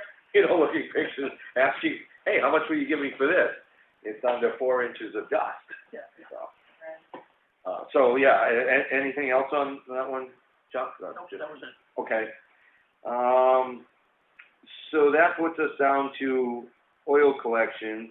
I know that we've just got a deposit out to the contractor, and he'll be moving on that as soon as possible, one should hope. 2 things here. I did get a breakdown from, or a list from Northeast Recycling, Recovery, whatever they are, NRRA for short. And there's a lot of companies on there to be contacted to get pricing for the oil pickups, all that good stuff. Once again, haven't had time to follow up on that. And if anybody else would like to take the list and go through it, make phone calls to get pricing, Tom, you're waiting again. I'd be happy to share that with you. I'll get you a copy before we leave. So we can do that. And I didn't know, Chuck, if you talked to the guys, I may be losing it, but I think I threw you a message to see if the guys would have time to clean out any of the dirt and everything. I haven't talked to them. Okay. But I gotta stop down there tomorrow to talk about the CE training. Yeah. So, I will add that to the list when I get down there, and we'll get it cleaned out. Okay, that would be great. I'm sure that would be helpful for the contractor. The other thing there was there's a metal guide. It's kind of rusty in there. And once they've got that cleaned out, that may be a lag bolt item or whatever. It probably should be removed as part of the process. So, not that I'm asking the guys to do it, but if it's cleaned out. You need to get it cleaned so it can be looked at and determine what needs to be done. Absolutely. Great.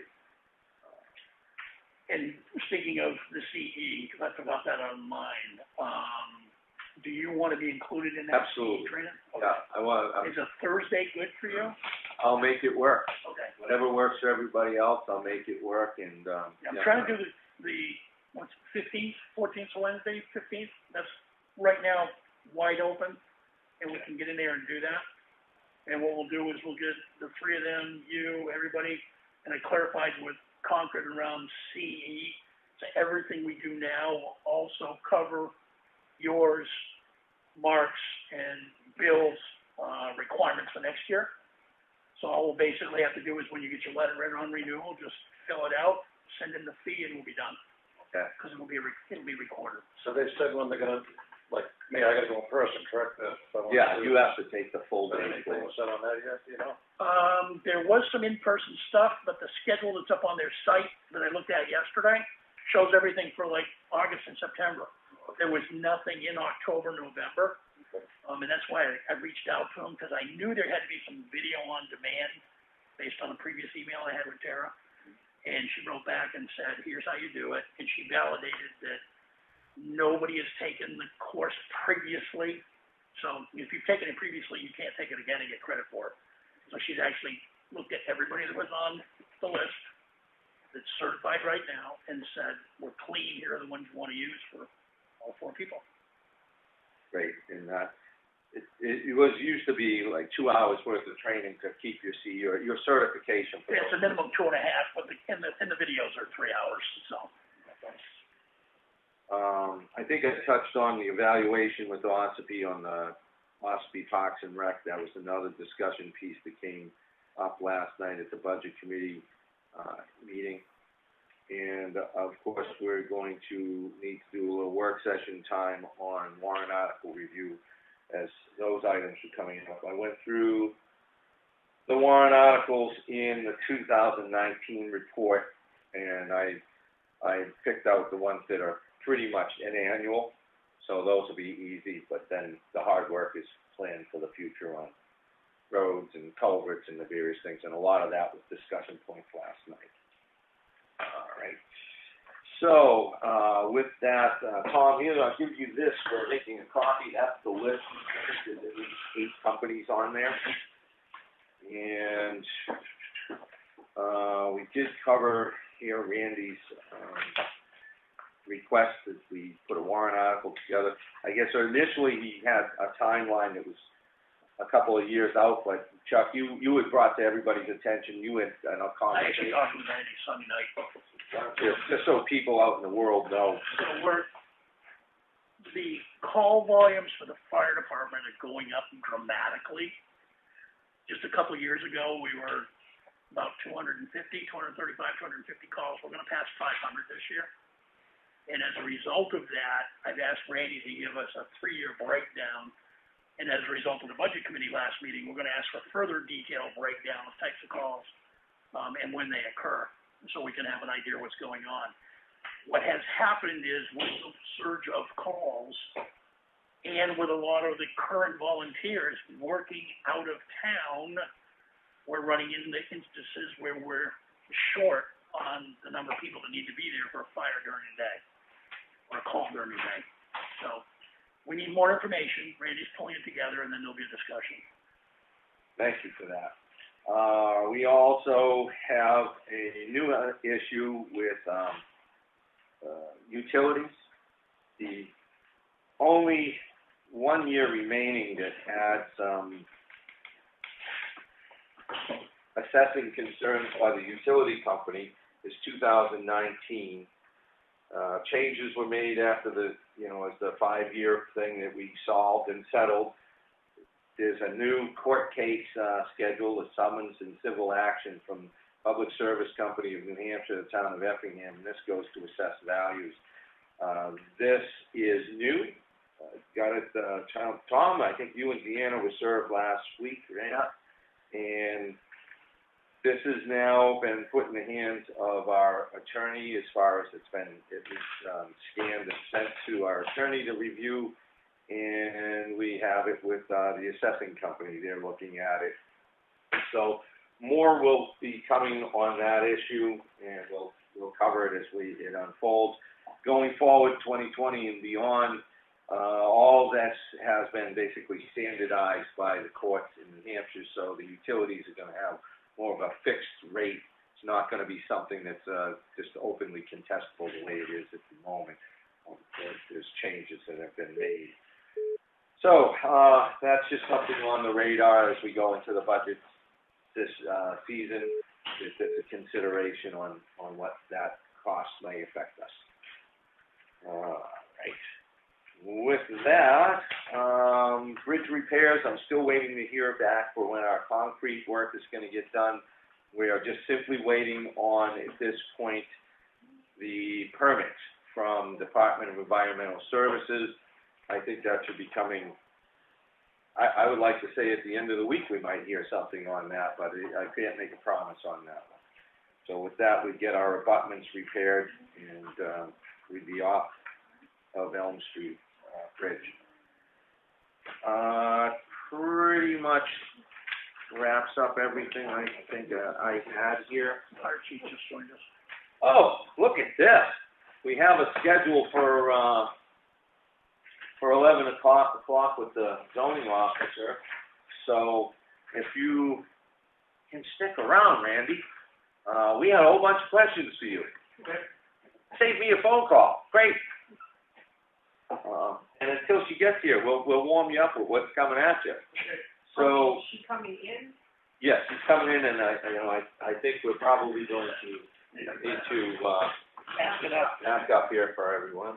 We're getting a full room, No, too many people. but, Yeah, I get you one. Just pay for one. but, what we're looking at is, as we've discussed a couple of times, about the repairs down at the, Station 2.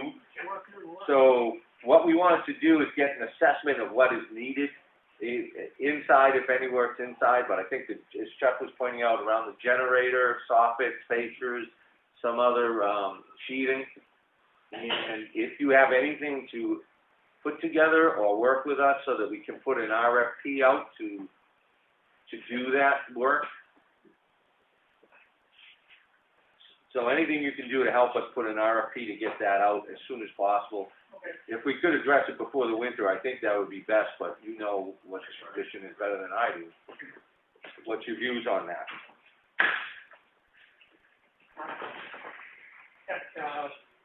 Before winter would be good if you can. I mean, everybody's busy now. Everybody's kind of buttoning stuff up for winter, trying to get a contract when we're getting it. Might be a little tough. Not a real lot of work though, is it? It's just replace like the trim boards, fixtures, sockets, that front T111 is getting kind of funky. Signs pulling right off the side of the building. So it's not a huge job. Maybe we can get lucky and get somebody in that can probably knock it out pretty quickly. Then, let me see, what was that other item we had a lot of, discussion last night at the budget committee about, your proposal, which we understand now is something you'd like to fast track in light of call volume for coverage, the daytime coverage. So I don't know if Dave has managed to get you out his list of questions from last night's meeting. No, I'm gonna have it done today. Okay. We got a list of questions coming at you. So there's some research involved, I guess, as to how we got here and in the justifications for it, as you can well expect. So, that's pretty much it. We were looking to get that information squared away, and we probably want to try and get working with you as early as we can on your budget, because I know there's going to be a lot of buzz around your budget at the budget committee, because any projections like this are going to affect a lot of line items. So, anytime you have to work with us to kind of point us in a direction, get a feel for where you're going and why, would be great. Is there any, you haven't? Nope. Okay. I got the boy, hey, And with that, let's see, we have our budget committee chair here, Dave Strauss. We have Randy Burbank here from the fire department. Full house, our zoning officer, Rebecca Boyden, is here.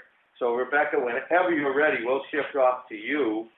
I'm ready, I'm here at your request, so I'm here to answer whatever concerns, questions you have about what has been going on specifically.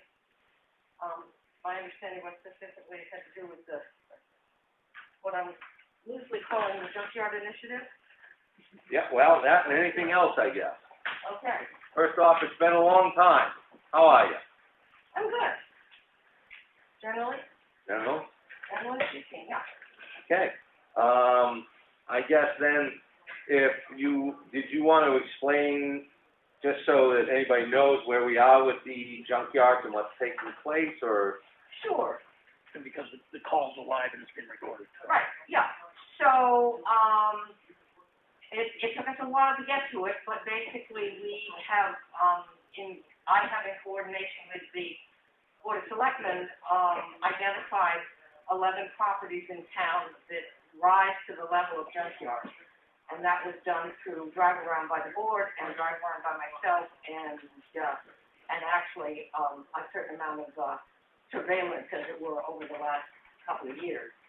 And so letters went out on Wednesday last week, the 23rd, stating that these properties were in violation, that they had been determined to be a junkyard, that each letter was identified, personalized to the property owner, and what was the problem with the property and how it had been observed was identified distinctly in each letter, with a request that they respond to the zoning office in writing within 2 weeks. Okay. So, and I've got photo documentation of about half of them, and others, there were not convenient ways to do photo documentation, but we may have it in some other way, or it may be so obvious from the road that we don't need it. As I said, there are 11 properties. 2 weeks, the 2-week date that I've given, 2 weeks will be up on October 7th, that's a Wednesday, it's the Wednesday before, Indigenous Peoples Weekend. So, I will come into the office on Thursday, or perhaps even as late as Friday, just to give a little wiggle room there, pick up all my mail to see what responses I've gotten within that 2-week period, and take some time over that weekend and early the following week to formulate what the next step is going to be. The follow-up, would be the following week. And anyone who has not responded, it states quite clearly in the letter, anyone who has not responded gets a notice of violation. Ordinarily, we have a 4-step process, or a 3-step process for notice of violation. I send someone of what's up, what's going on with your property, then I'll send them letter number 1 as a warning, letter number 2 as a follow-up warning, what I refer to in one of my reports as NRFU, non-response follow-up, an acronym, trust the government to come up with good acronyms, that I learned from my husband who works for the census. And then if that doesn't get anything, the letter number 3 is the notice of violation. We're skipping a couple of those steps, making it clear in the first letter that they are expected to hop on this one. So I will send the follow-ups the week of the October 12th. Yeah. I know at least one of those letters went to a person that doesn't have mail delivery. How did we handle that? I use the address that's on the property card. I use the address on the property card, which is the address that is used for the tax bill for everyone. Unless someone provides me with some other kind of verified address, my modus operandi for the last 15+ years has been to mail to the address on the property card. Okay. Then on that one, we might want to revisit that letter and have, we're gonna speak with Joe Duchesne later. Maybe that's also something that gets posted on the property and Delivered by the sheriff, something like that. delivered by the Effingham Police Department and or the sheriff, whichever. Well, I would suggest if you have concerns about delivery for a particular property, that, you know, you let me know that, assuming it's one of the ones that we've got no response to, that you say, listen, the notice of violation, we're gonna send first class, we're gonna send registered, certified letter to the address on the property card, but we're also gonna do a third hand delivery one. I've never had to do that. Actually, I did hand deliver once, to a property, there was nobody there, and they claimed to have never seen it, even though I left it in the doorway. So, really, hand delivery without delivering it directly to the person is probably not terribly effective. That's where, having the sheriff's department and the police department, sort of, they have, give us a notice of receipt that they basically get it. So it's illegal that you've been informed, basically, if you do it that way, they can't have it. What you described wouldn't hold up. Essentially, it gets posted on the property, you've been noticed. Right. So, and here's the other thing that I wanted to share. So that's the quick list that I made. It seems to me that we're probably dealing with 3 levels of difficulty, if I can put it that way here. The lowest level is the people who are going to be surprised and go, well, I didn't know. How much time do I have to get that old junky trailer and boat and whatever off my property? I'll get it done for whatever. And I've actually already heard back from someone because I was in email communication about something else with their property. And they had talked about all the junk on their property and how they were going to get a dumpster and everything. So I actually wrote them an email and said, listen, you're going to get this junkyard notice. But I want you to know I did get your email talking about how you're going to get a dumpster and clean up your property. And so there's one person on the list that we're already taking step 1. So those are the people that I think are property owners that are going to be the easiest. They're going to be the ones that go, whoa, yeah, I don't want to be in violation. I'm going to rent a dumpster. Or they're non-resident property owners who say, oh, I didn't know there was a mess there. I'll get over there and, tell the owners to get that dead RV and whatever out of there. So I think those are the ones we sort of have the least to worry about. Those are the ones I'm inclined to have a little latitude with. They'll respond immediately somehow. They'll say they're going to do something, and the next time I do a site visit, they'll actually be obvious that they're taking steps.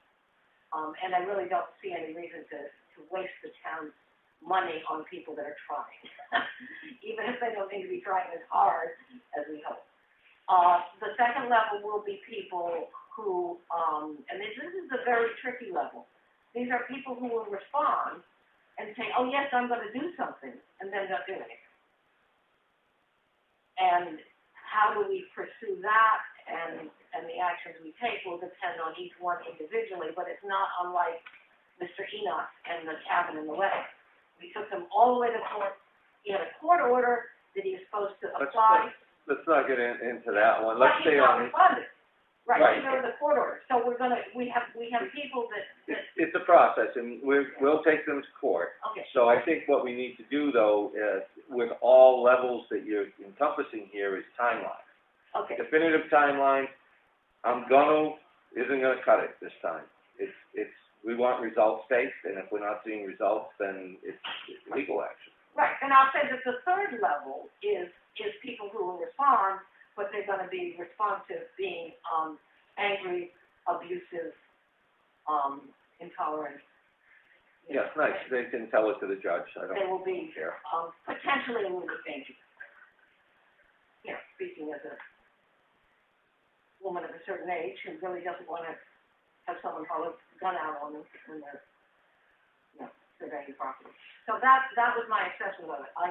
The timeline will go through regularly, my theory is in 2-week increments, and there will be people. The only difficulty will be that is verification of the notice of violation for people who don't respond, because you do need. There's ways that legally is done, and we'll cover those if that's the case. And if you send them out to the appropriate places, and there's a recognized process. So with that, I would say we follow the process of notifying that, we can go through the attorney to upgrade, update on just what that is. But you don't have to pick up your mail to be recognized as being noticed. So, we'll pursue that. Okay, well, I'm going to just use, for the first 2 steps, unless you add a delivery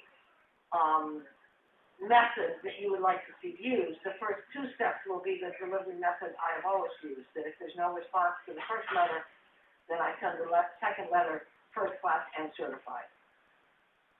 And if I don't get the certified card back, but I also don't get the first class letter returned, that is considered an indication that they have gotten it, but it would be worth checking with the attorney as to whether that's enough legs to stand on to actually take them to court. Well, I would say that you can certainly verify the best way to do this with the town's attorney, and on your second, if you have to send the second letter, I'd be in favor of having it delivered by if it's the Effingham Police Department or the Sheriff's Department, to make sure that this is just a done deal, you've been served, end of story.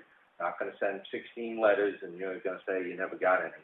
I Do wanna, you wanna do that for all 11 participants, or just for the ones? anybody who doesn't respond within the 2 weeks, if you're gonna send another letter, I think that's what we wanna do. We wanna go forward and Okay. we want this done. Yeah, okay. We're through.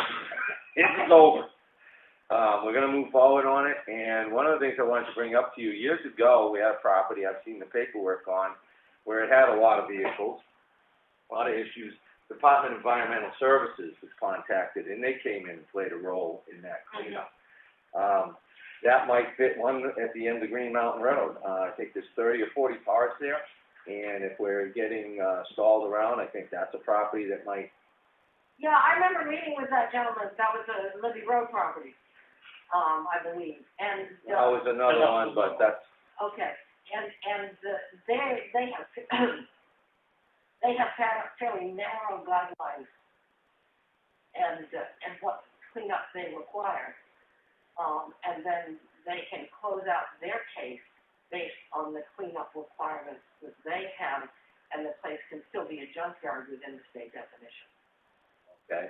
I know this was executed some years ago, so I don't know all the details of it, so I'll stay away from that. But I know we spent, or before our time here, money 10 years ago, we spent a significant amount on cleaning up one of these properties, and it's now probably the worst offender. So I think when you start getting a dozen or more vehicles, and so people know, we're not going after everybody here with 3 unregistered, uninspected vehicles. We're going after the worst of the worst at this point. The things that look like they've just gotten out of control. There's got to be problems environmentally when you've got 30 or 40 junk cars out there with no regulations. Town doesn't allow junkyards. And there's people with lesser vehicle accumulation, but again, the impact is obvious. So I think from a standpoint of environmentally, the effect on neighbors and neighborhoods, you know, we've just decided that we're going forward with this, and we're going to be aggressive. Well, and I put it on the annual postcard mailing, and yes, you did. At least one resident of town going, yay, good, and have you looked at these 2 properties? So, and one of them got added to the list, the other one I said, no, that doesn't meet our standard, because the reason it looks junky is they had a fire, and there's a ton of rusty and burnt out stuff connected with the barn fire, and let's just give them a little time. And they did. They started cleaning it up. I know exactly where you are, and I saw that they did do something. So again, you know, I've learned in the years doing this that, you know, you kind of try and read the situation as well as the people. So. Yeah, well, I think it's safe to say that the 10, 11, you know, that we picked out, nothing positive is happening here, so it's up to us. Right, and we will see. As I said, there's one that was not even on the preliminary list, but I went in to do an inspection for an RV permit and saw how badly the property had degenerated in 2 years. But because I was in communication with the owners about when are you going to get your RV permit, and then they sent it in, and I went in for the inspection, you know, I'm now in an email correspondence. So I hope that piece of property, which is on Pine River Road, that piece of property will be cleaned up within the next month or so. Good. It would be nice to think that of the 11, there would be 2 or maybe even 3 that would respond that way, but I'm happy if we even get one as a sort of poster child for how the process works. Yeah, and I mean, you know, certainly we have one property, like I said, with all these vehicles, the gentleman is actually advertising as a junkyard selling parts. Pretty cut and dry. Yeah. Okay, so, I guess I didn't know where we were with any thoughts you might have had, or have. I guess I don't want to get into where we are with it, but just to know that you're still giving some consideration on how we might handle follow-ups on designs and operational septic facilities. Yeah, I actually have given that some thought, but I don't have any language yet. It's on my to-do list. It got pushed behind the junkyard stuff. But I don't think it will be a problem, and my idea is for it to be a fairly short, part of the zoning officer's administration information. Okay. You know, that part of the zoning ordinance where it talks about, you know, I cannot issue a permit unless, you know, I have to do that. You know, it's the no gray area part of the ordinance in terms of my responsibilities.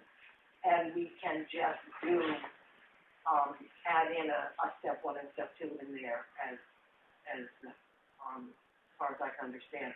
I've been in communication with a septic designer, and he's given me very clear guidelines about what the state can and cannot do.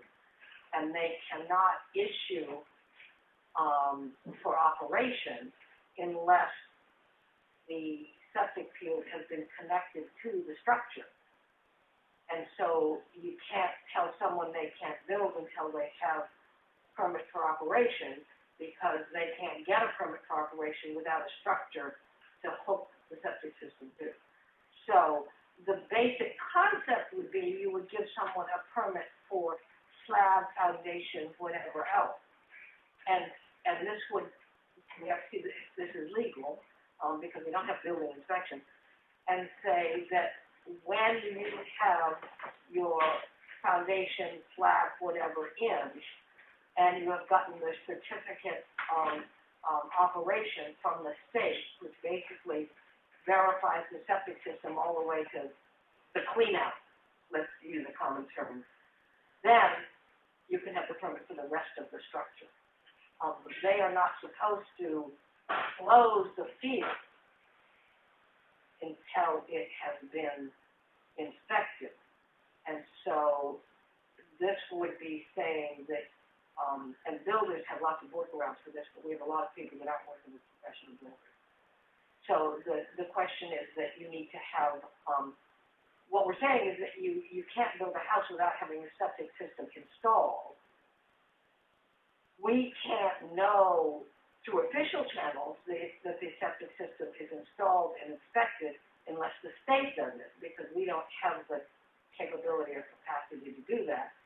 And the only way they're going to come out and inspect it for operation is if it has already been connected to the preliminary part of the structure. So unless we come up with some kind of strange workaround, and we can look into that, which says that we need a verification that the field has been installed but not hooked up yet before we give you your building permit, and I don't know what that would be, because that would be an unorthodox workaround. It wouldn't be part of the steps A, B, and C that the state usually takes for a septic system. And I would prefer to stay within the steps that the state takes rather than establishing our own little mini step in there that doesn't have anything to do with the state steps, since we state quite clearly that septic systems fall under state regulations, state purview. Yourself? Can I just touch on this a minute? I have one in mind, but I haven't seen the plan. I think I saw it at one point, and there was a building being put in, like in a store, contract and stuff and all that, apparently, up here. And, the state gave a driveway permit. I think I touched base with this on you at one point. And there was an apartment going in this building too, but they changed their mind. There was a septic design too already in place, but no septic put in yet. They started pouring the floor to this big warehouse building, or whatever they're putting in their garage or whatever it is. Where is this? Right on 153 corner. Right before the corner. It's on a corner on 153 between here and 25. Oh, Kaufman's old property. Yeah. Okay. And there was supposed to be an apartment in there too, correct?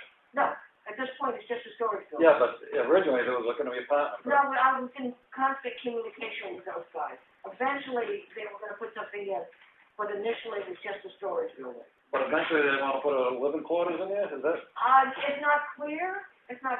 but, I believe they have a septic design. Right, but there's no septic in, so who's There's to no say that septic that's... in. Well, this is where the question becomes. I mean,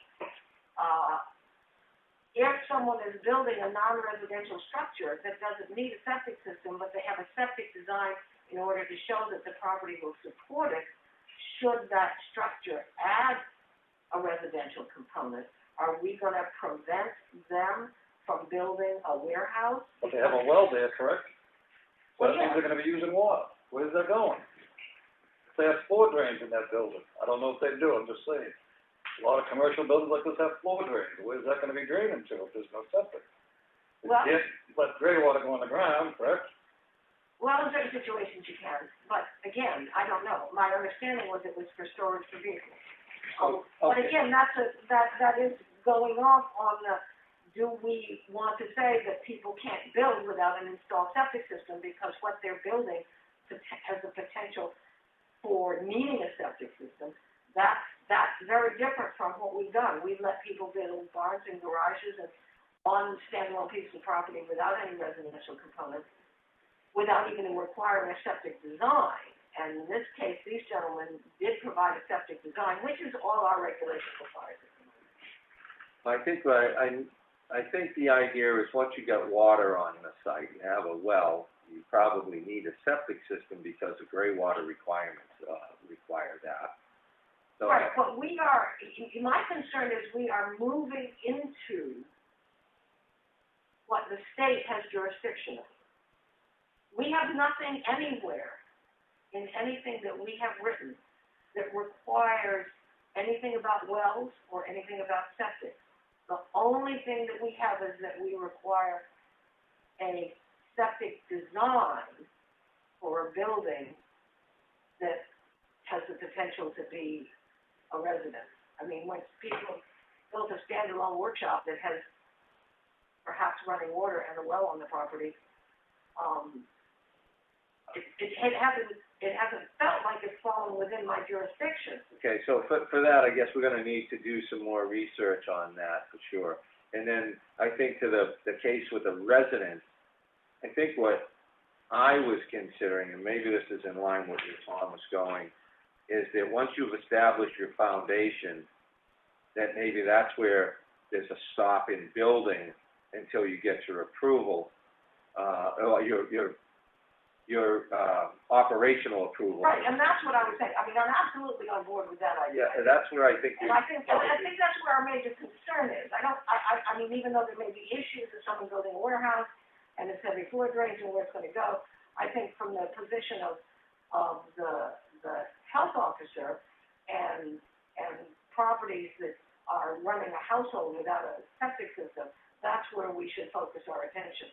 We've had zoning in town for how many years?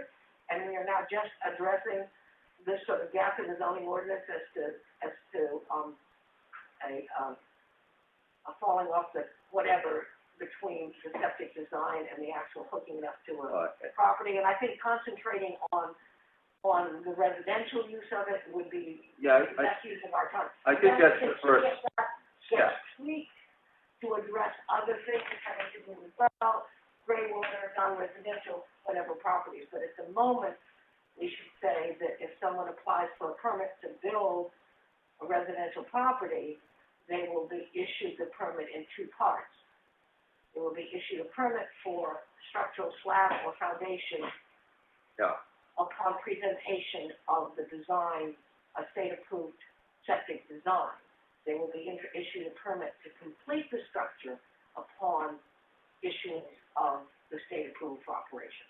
Yep. And that would be what That's a good first step there. I think after 20 years, I think we're probably there and needing to do something like that.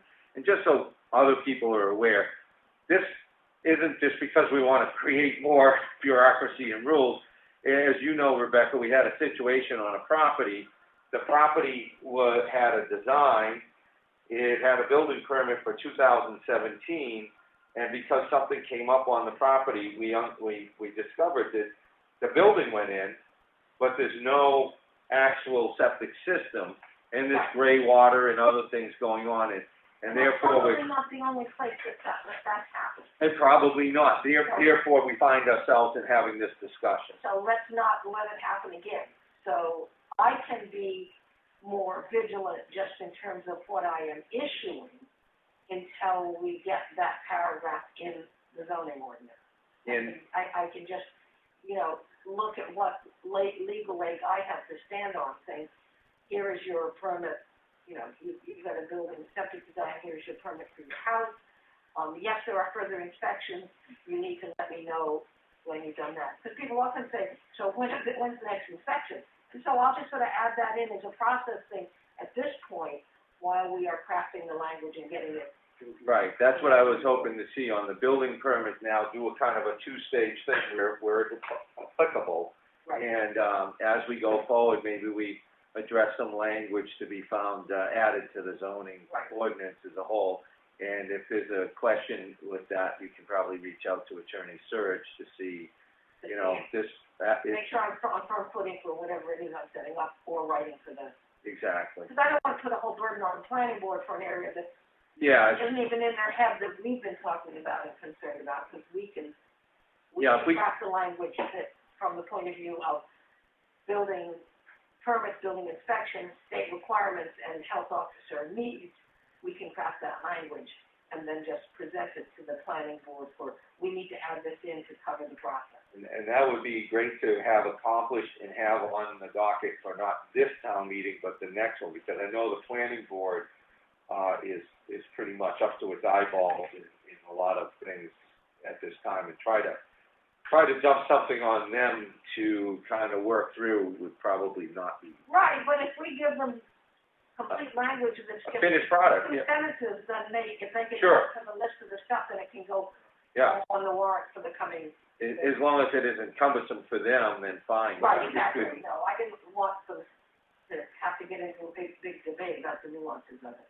And quite frankly, I think you would be, better suited than the board as a whole to kind of work through the nuances on Yeah. this.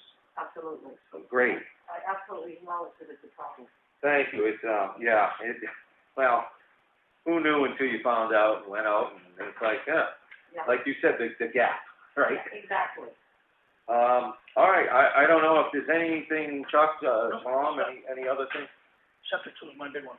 Okay, then, thanks for coming in and explaining how we're dealing and why we're dealing with the junkyard situation and these other issues, and, right?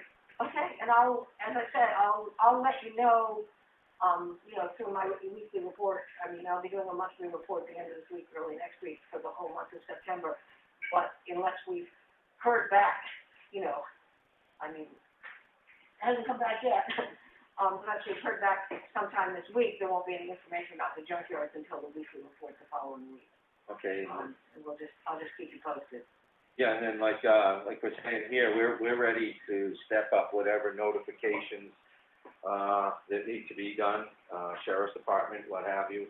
Right, I would love to have it, sort of clearly articulated what the step is. I understand what you're saying, but it's not something we've done before. So would you say that it's just providing a third copy of the letter to this office, and they will take care, you as the police department will take care of hand delivering it? Yeah, I think if we could probably do that right here, is if you have your information, your letter that went out, you've got a no response kind of, thing in the time frame you set up, you forward that all in, and then we can follow up with the steps to provide that, Okay, so I would just provide you with, say, half a dozen letters that need to be delivered in another way, and a note on them saying, these have also been mailed out first class and certified, but they require because I'm not in communication in any way with the property owner, they need to be, personally delivered. So that's what we're talking about? we'll Super. do that, right? Okay, all right. Thanks again for making time to come in. Thank you, Rebecca. You're very welcome. You're very welcome. I'm gonna sneak in the back and find some files here. I think somebody dropped off something, last night in your mailbox, by the way. Right, I got what it, yeah, I got something here. Thank you. Something else. I put something that came last night in her. Oh, from that one into that one? Keep going. I got what was in there. You got what's in there. Yeah, I got what was in there too. But I realized I had questions. All right, so with that really rounds out everything I had. Any more questions that the board may have for Budget Committee Chair, Fire Chief, or you guys to us? I have something. Yeah. EMS. We had not a big issue going in this where I needed to get a copy of their report. According to the contract, they're supposed to be using Texas to file that. If they're not, they're using their own. I had no way of checking the form. I believe it's paragraph 25 of the contract states that they will be using Texas and they're not using it. And we have had a quarterly meeting yet this year, and second quarter ends tomorrow. I think the quarterly meetings, when I reached out there, because we had some conversations before, the quarterly meetings, I think the scheduling problem is other towns didn't seem to take an interest. Now, we can revisit that with, Action and see if that's actually the case, or, what's going on there. So, tell me about Tempsys, though. Okay, Texas is a reporting system you use to file all your medical codes. The ambulance company has to file one. EMTs from Effingham first on the scene needs to make one out. And that's how the state keeps track is called. How do you spell that, Randy? TEMSIS. Okay, Tempsys reporting.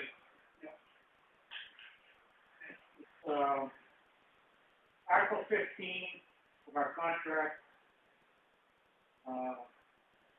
basically says contractor represent information into the Texas reporting system for that incident within a 24-hour period. They're not using Texas. And that's for an incident. Correct. Okay.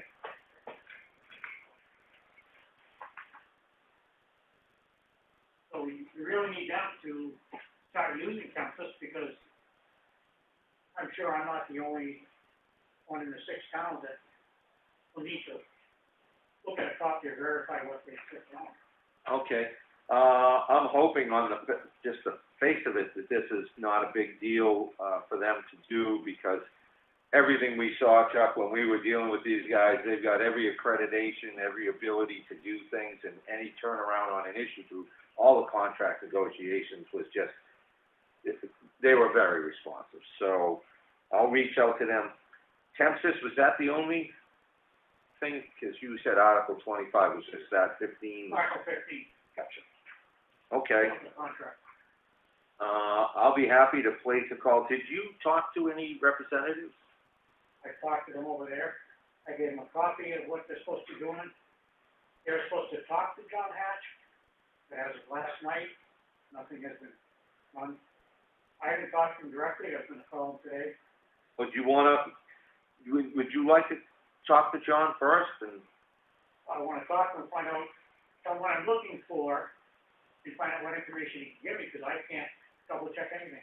well, then if it's be all right with you, why don't you be the conduit for that? Because you certainly can. I mean, John's always said anything you need anytime, just call. So why don't you do that? You won't be going third party through one of us.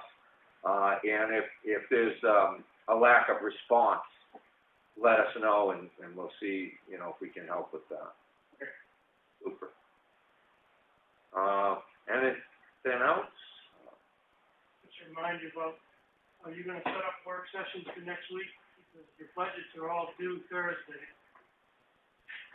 So we can start a work session on what you have, which you should have 90% at least by the end of the week.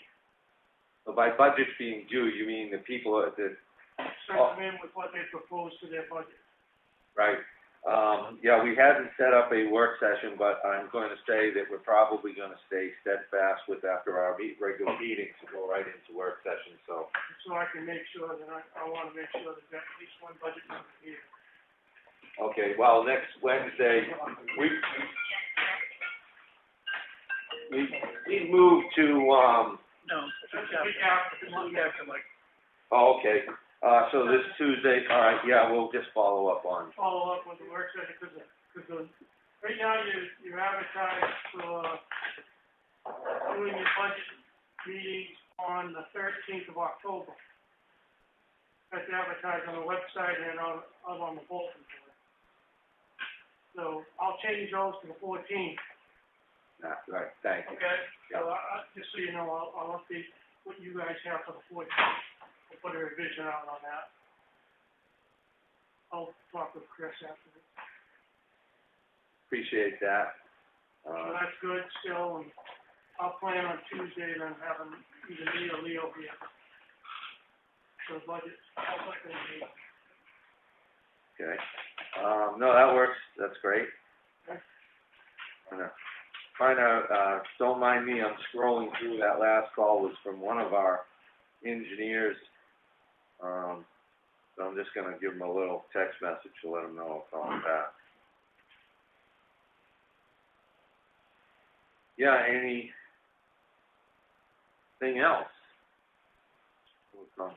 And your copy of the proposed budget, so.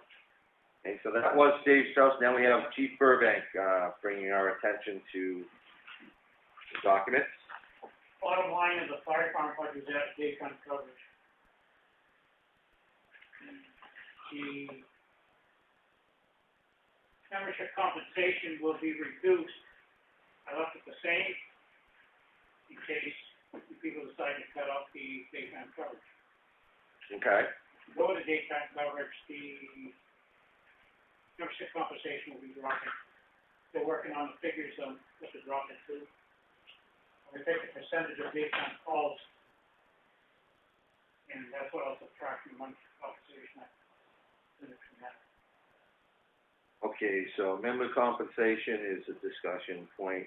I would say that I noticed last night that your membership dues, you put in for $6,300 for this year, and actually the membership was paid out $64.25 or something. Yeah, $64.20 something. So you might be a little light on that mutual aid one, and if it went up last year, it's probably going to go up again this year. Just a guess. Does it typically go up annually? No. Doesn't. The reason the increase was because also in dues, that covers the insurance of our premium. But it used to be, I think it was $15 per head for the state, and they upped it to $20 without telling anybody. So that was why we went over it. Okay, so you probably want to look at that line, I guess. Fuel, you more responses, more fuel. Is that what's going on? Is that heating fuel or truck fuel? Yeah, diesel fuel. Okay. Everything you're running these days is diesel, or you got gas in there for? The gas, the only gas vehicle we have right now is the van. Okay. And we're still working on that program the police use. Oh, the WEX. Right, yeah, that's it. Okay, so that's right. The fuel would be under for the municipal buildings for your heating of these buildings. All right. Let's see. There was, I know the big question was going to be about equipment, because I think we hit that line pretty good this year. So, can you, where are we on that? Like, I think we overspent you because you needed a big purchase that we didn't realize was coming. So that got done. It bumped your line. Do we have, you sure you got enough equipment cost in there, or the budget? Oh, what happened last year, cost didn't want to give us back the money in time, so the budget, the yearly budget closed. So by the time we got the money from Fosterfield, we had to take out this year's budget, which we weren't aware of until later on this year. The other expense was basically looked over as part of the grant, which I forgot what the exact number was, 4,500 or something. It'd be coming out of that capital reserve program we had for years. Okay, so you're going to go into the capital reserve fund to pay for some equipment, and that was for radios? Yeah, that was our match for the Offset from the grant? Yeah. Okay. Yeah, that's the one that was a discussion piece, because that was up by, almost 100% from 8,000.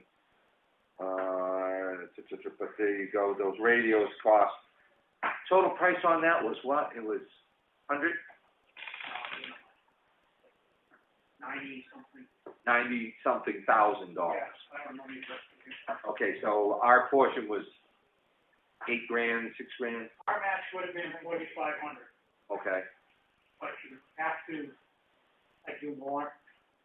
So I think our match would be like 4,800 maybe, off the top of my head, I don't remember at all. okay. All right, so that's, over your budget. It still looks like there's probably about close to 3,000 as a discussion point. So I imagine the budget committee's gonna probably want that, whatever you have on new equipment.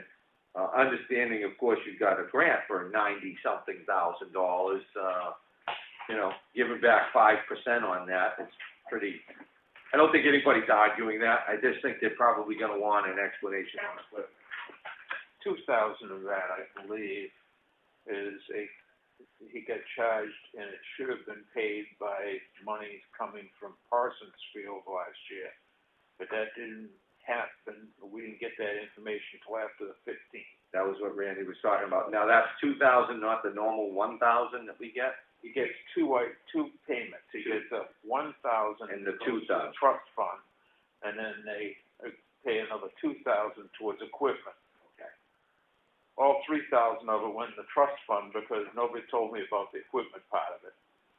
So what happened is he got hammered for an extra $2,000 last year that wouldn't.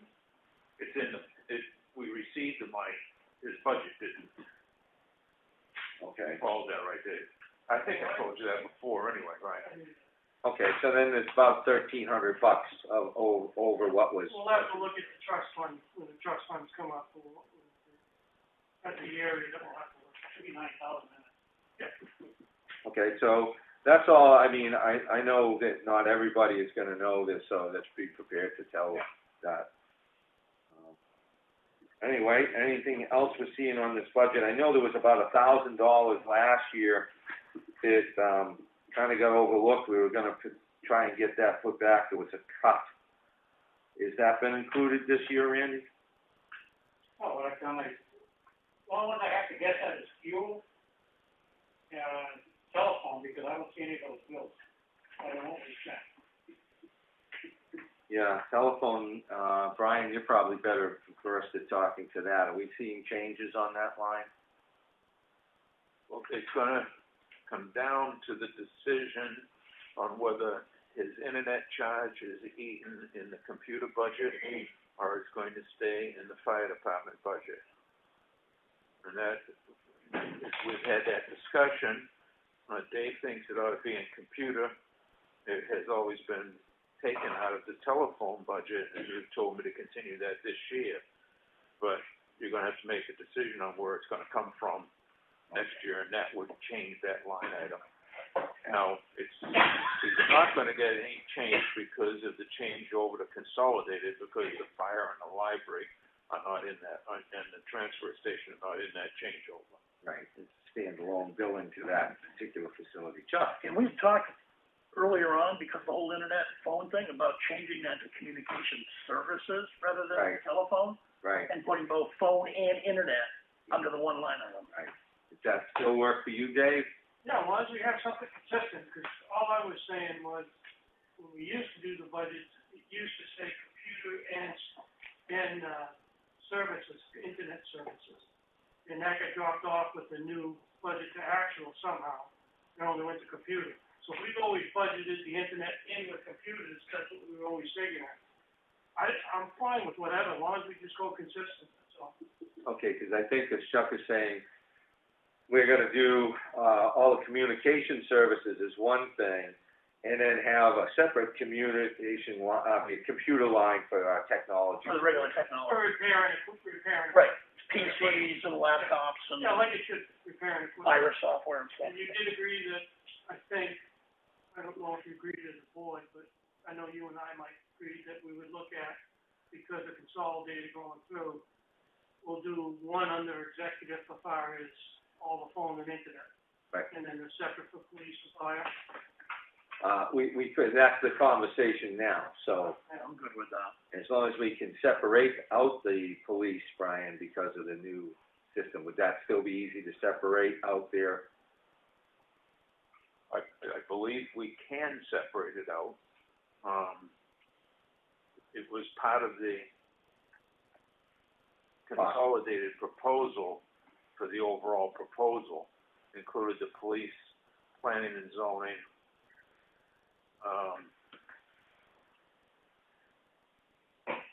have a brain cramp, welfare, there's no welfare, general assistance, all those costs were included in the one consolidated contract. Okay. And the pricing is by location.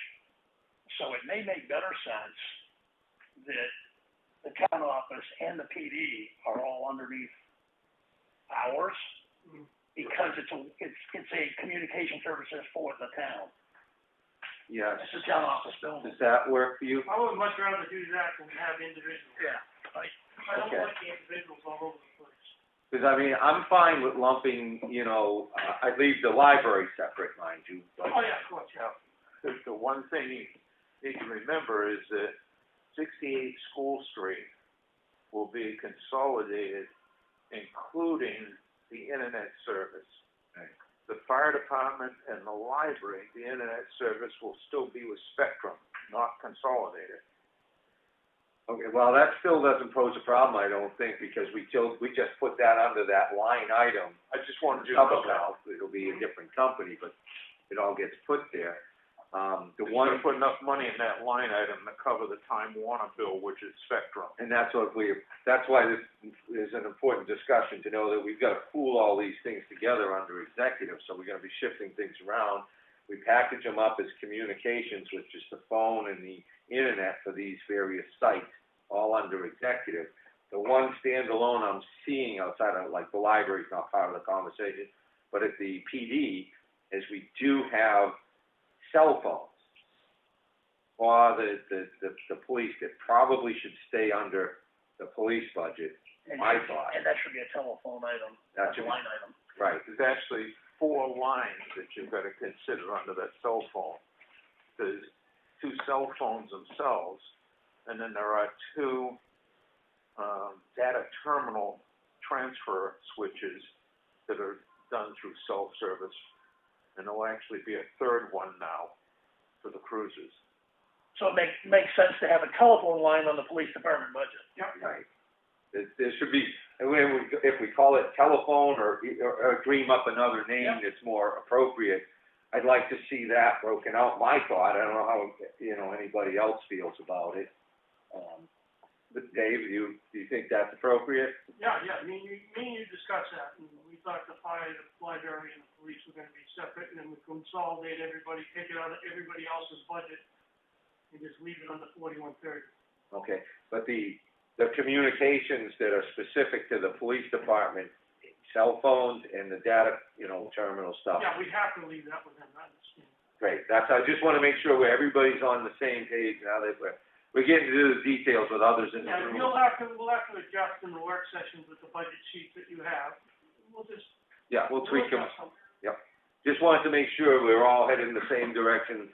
Brian's here, you're here, the board, and that everybody's good with that direction. So we can move Randy's telephone off of there and put it under executive, so that Randy knows that. So you're gonna pick up his telephone. That's what, are you leaving them separate? No, I thought we were leaving. We wanna leave it, we wanna leave that Fire separate. separate. 'cause Okay. Spectrum. Separate location. Very good, okay. So everybody's on the same page. Are you picking up his Time Warner, or is he still No, responsible for his Time He'll Warner? be paying for that. And we'll just, So everybody's on the same page here. and then it'll go under communication services instead of telephone. It'll be a blend of the two. Yeah, we can change that. Okay. Chuck, you'll remind me. All right, Please. since Randy's here and his budget is in front of us, any other thoughts on what you see in front of you? Just so you know, I'll be getting the questions, me and Randy talked, and I'll get him the questions today, so we'll have all those, so he has a chance to look at them and give some thought about it. Oh, great. So, I think it's kind of unfair right now for him to even address that without actually having some chance to look at the questions, time to research. Oh, absolutely. Absolutely. All right, then. Can I ask a question? Yeah, absolutely, Mr. Burke. Randy, I noticed you lowered your training budget by $1,000. Yep. But if you get daytime coverage, and you're gonna have more people, and it's part-time people doing the daytime coverage, do you really wanna drop $1,000 out of your training budget? Yeah, this training budget is for outside training. I dropped it because of COVID. I don't think there's gonna be as many classes offered as there is right now. Okay, That's the reason. I just don't want you to cut yourself short when you're gonna try to cover 80 hours a week with part-time people that might need training, that's all. You should be training to work. I appreciate it. All right. All right, well, everybody has it in front of us. We can think on it, and Randy will probably be doing some revisions, especially with the proposal that you're looking to put forward. One of the things I had on your proposal, I don't think I realized initially, which is another discussion point, was that the $61,000 was for 9 months first year, and it's more the next year? Yes. Okay. This figure starts April 1st. Okay, so. It can't start before it's approved with the budget, so. So that would be $80,000 for the year ballpark. 78. Well, if you're starting in April, you've already got 3 months down. 58 for April. Yeah, I read it last night, it's 78. Yeah. 58.5 for April to the end of the year. 78 total for a year. Correct. 39 weeks. This figure. Okay. All right, so that's 20, The numbers hold up. okay? If you divide that by 39 and multiply by 52, you find out it's gonna be this year. Okay, Afterwards. all right. And they calculated the school payments. So in rough numbers, it's still pretty darn close to 80 grand. So that's essentially what we're looking at if we're gonna craft a warrant article to go forward, and more information to come in. Stands the same on emergency management. So with that, anybody have anything else with for the chief while he's here? Like, I didn't think that we would, my discussions with Randy is the warrant article for the operating budget that includes the fire and all that. If you approved his line item for the daytime coverage and the budget committee approved it, I didn't think that you'd need a separate warrant article besides the operating budget warrant article, because it could still be brought up at the town meeting if they wanted to. You had just mentioned something which caught my ear. Were you thinking that should be separate? Because it's being his budget, and they can still discuss it at the town meeting, because it's gonna come up for the warrant article for the operating budget.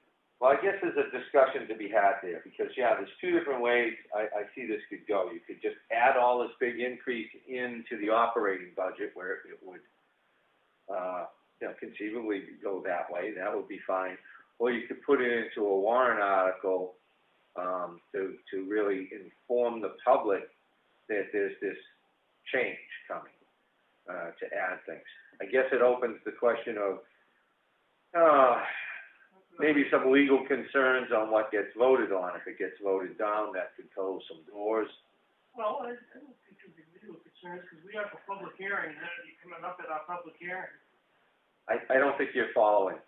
If you put a warrant article out to staff it, and the town says no in a warrant article, then you can't shift funds or do anything different to staff it. It's no means no. So when you put it out to the warrant article, if the people say no, you can't add to his budget on the floor, and say, well, let's put somebody down there and let's add to the operating budget. You won't be able to do it for staffing purposes. So there's a little bit of thought that this probably needs to go into this more than I was really giving this originally. Because we were looking at a different time frame a couple of months ago when it brought up. So we could do it either way, it could go in an operating budget. Still a warrant article, still can be discussed and debated and removed. What do you mean it's still a warrant article? We put it as a warrant article for the operating budget. That's your operating budget.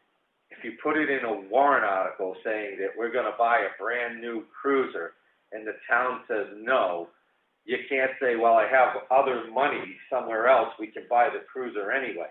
That's illegal.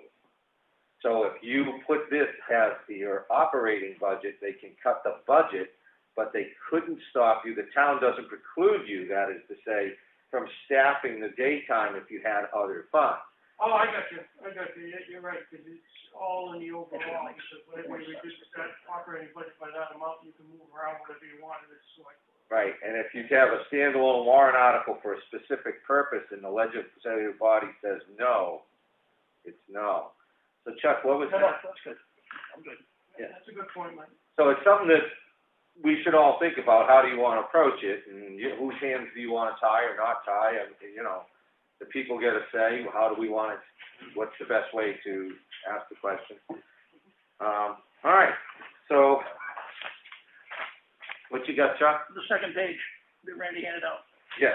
So Randy, did the contract price for the generator maintenance go down? No. Okay. Well, we had more expenses in 19. What was this year's actual to date? That seems like a missing component on some of these. What happens, that is the price for the contract for the service. Does not pick up anything you find wrong. The only thing you pick up on is every third year the contract, they replace the batteries. So that's, could be in there, but, there's something they're supposed to replace when they come back for the full service in October.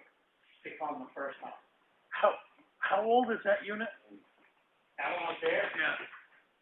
That one was at the school originally. It was too small for the school, so I'd say probably 13 years old. Was there gonna be more maintenance done on it? That's where I'm going with my Well, question. we're supposed to have a follow-up because we stopped doing certain settings on it, right, for temperature or something. They were coming back for something. I think the heat, the heater on the propane is not working. We chose not to have them come back during the summer because we didn't need to heat it during the summer. Exactly. But they're gonna put the heater in when they come do the fall maintenance. So we're gonna have another service charge, and when you get down to emergency management, it looks like we have about $827 left out of the budget. And how many, we have 3 generators that we take care of, so how many generators are going to be serviced in October? I would say 3. And how many problems did we hold off? And Randy, do you have any idea, like We just got that one problem on this generator, right? Correct, we only have one problem. Now, that doesn't mean they aren't gonna find some more when they come here in October or whenever it is they come. Exactly. So, I guess the number's pretty solid as for what we spent this year. Seeing that we were budgeted the same amount, I guess we're probably okay to leave it at that, or, I'm good, based on what I've heard. okay? I can't see through the mask, but I could see some face twitch there. It's like we're thin, but I think any overage is probably $100, $200 most likely, unless something really goes wrong. So we usually can pick up that. Okay. Very good. Yes, so I'm happy with what I see so far. One second. Absolutely. Randy, has there been any discussion about a replacement schedule for that? Or will that run forever? The generator, Yeah. I haven't heard if there's a lifespan on it. It's like being on your car, because it's basically V10 truck motor. You know, so they come out twice a year, change oil. Alright. Doesn't really run that much. So. Yeah. Okay. I think it would behoove you to check with generator connection and see what the life expectancy is on that. My sense is it's gonna be by hours of use rather than age. If you kind of agree with that, Randy, it's gonna be probably by hour meter, not by age. I'd say so.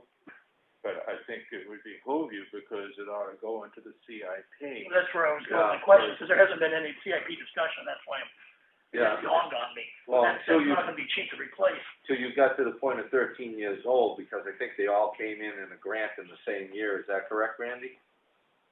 Or were they Two staggered? came the first year, because we had one fire station and one at the school, because it's our DOC, our shelter.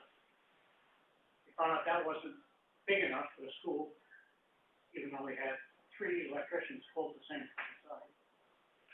So then we had to apply for another grant, 50 KW, and we moved that 25 here, because this was our EOC. So those two, this one went to the station, I would say it was 2006, and then the one up there was probably 2008. Okay.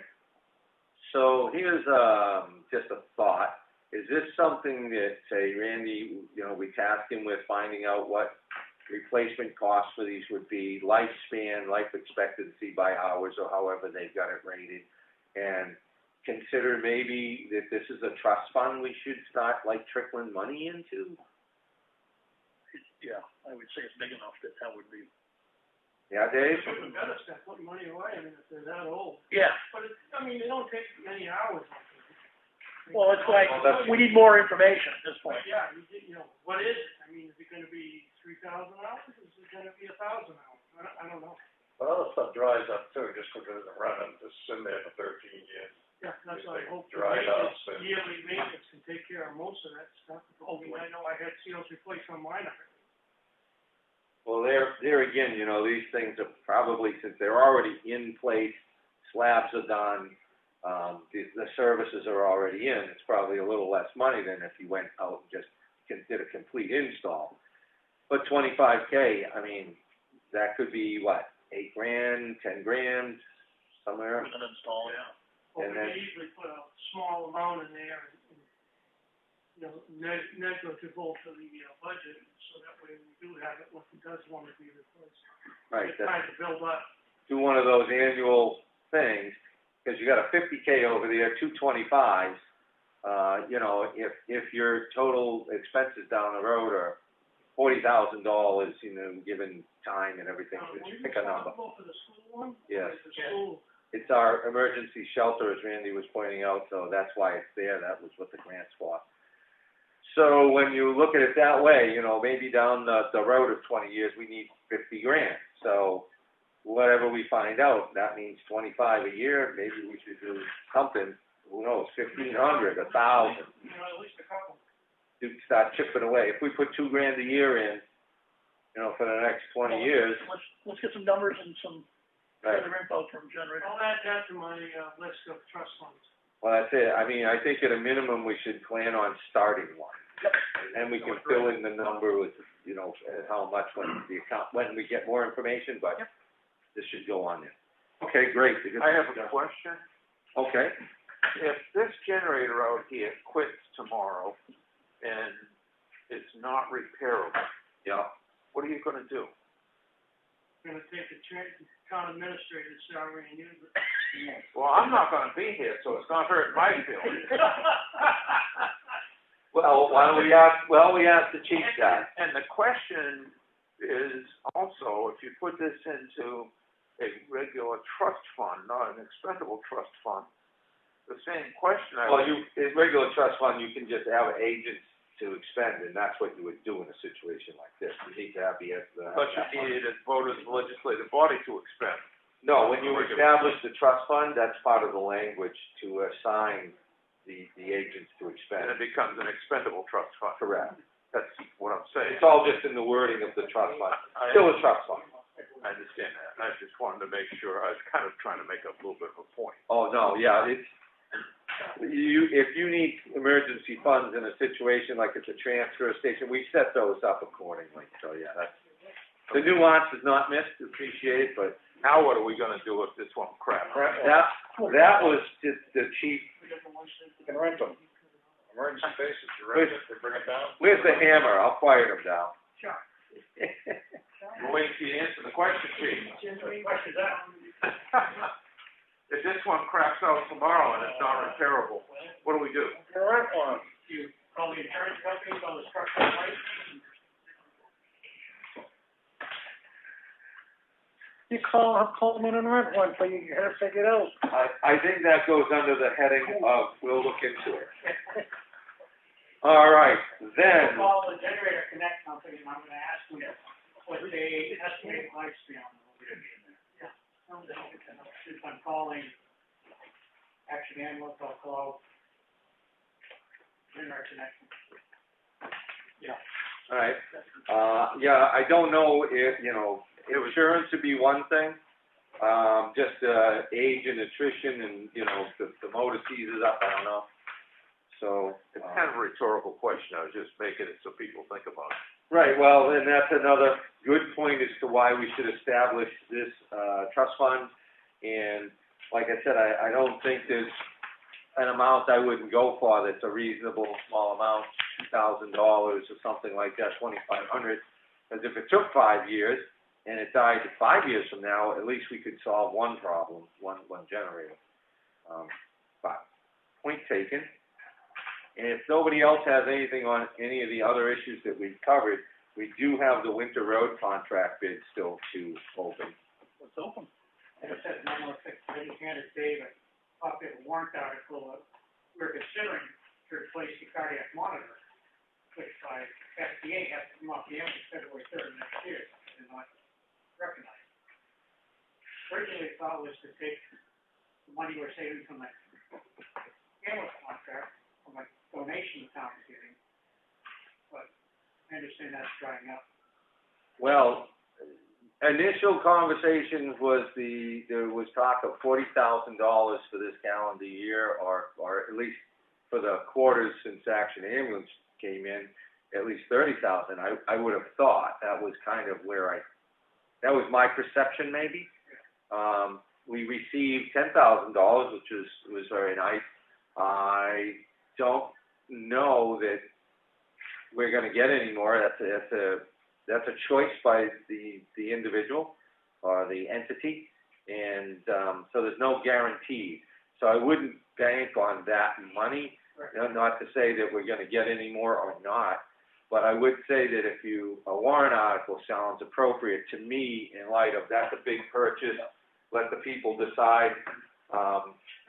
I wouldn't want to mess it into the operating budget, because then you set yourself up for a lot of, chickens pecking at the, That's a different animal. That would be something else. Yeah. So what is the dollar amount you're looking at there? 38,000.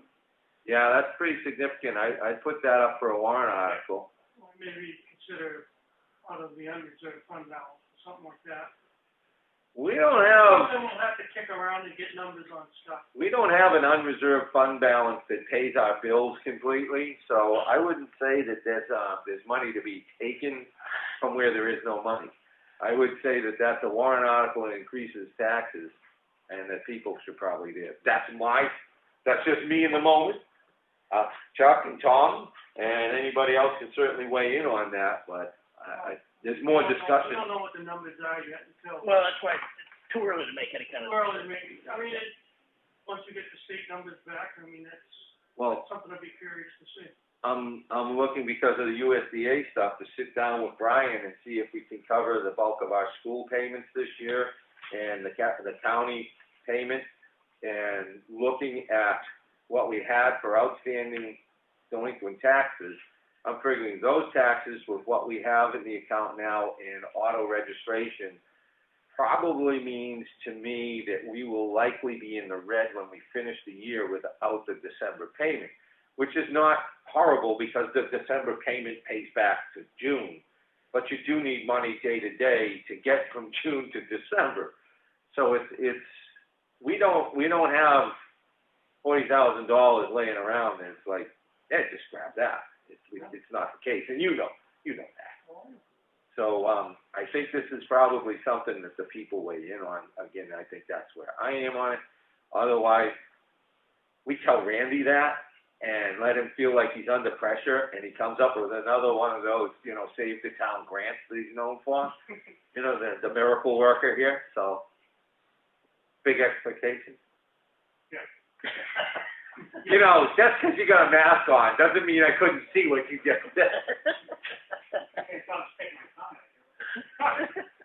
Well, and with that, then, I think we're gonna have a visit from, Joe Duchesne, our, He's gonna open those bids. well, I don't know, 'cause we had a 12 o'clock with him, so I'm gonna say yes, because, then we're gonna be going into non-public, so let's get this done. We have two bids, one doesn't seem to be in a sealed envelope or anything. It was an email. It was an email, okay, that explains that. I guess that should have been made clear, we usually take sealed bids, was that not? Brian just threw his hands up and looked at his. He sent an email. What am I gonna do?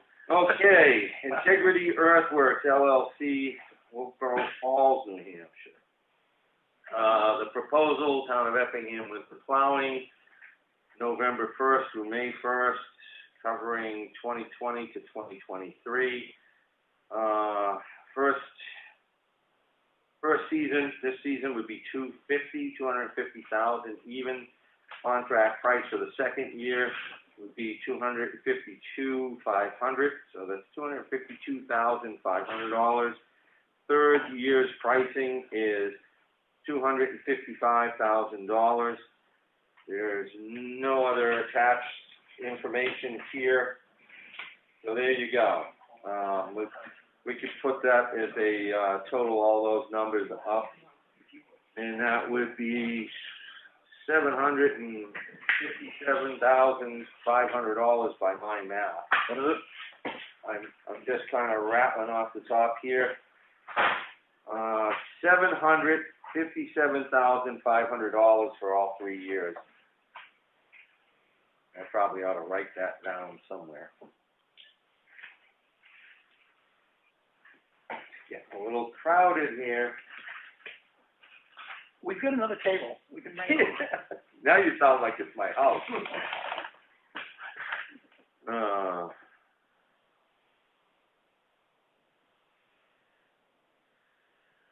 I was thinking, I run for re-election, I come in here on candidates night and I bring all the work that I've done for the last 2.5 years, I put it on the table, nobody can see me.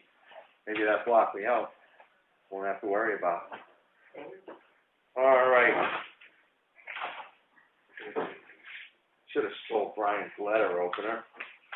We have a sealed bid here coming in from Evans Brothers LLC Excavation, again from Wolfboro, New Hampshire. Winter road maintenance bid. This is present contractor, certification of liability insurance.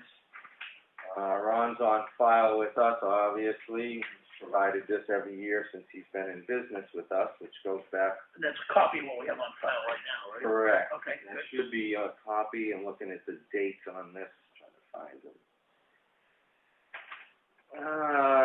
Actually, this is for June 26, 2020 through June 26, 2021, so it's just the latest version. Again, he keeps this stuff current. We had somebody say something in a town meeting 2 years ago, I think it was, 2 meetings ago, that they weren't carrying that. I didn't have proof in hand, but every town meeting now I go with the updated proof that they do have, and they've never lapsed, so I just want to put that one to bed. So anyway, back down to the prices here. The bid prices are lower. We have, for all 3 years, one set price, $249,750.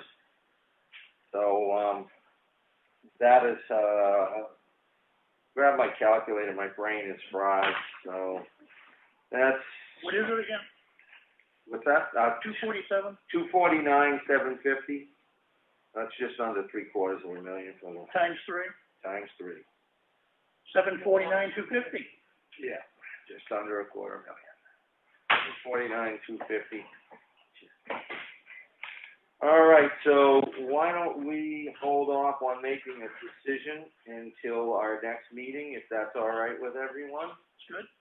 Okay, and with that, I will put all these bids back into the folder and submit them back to the town office with all our other file folders.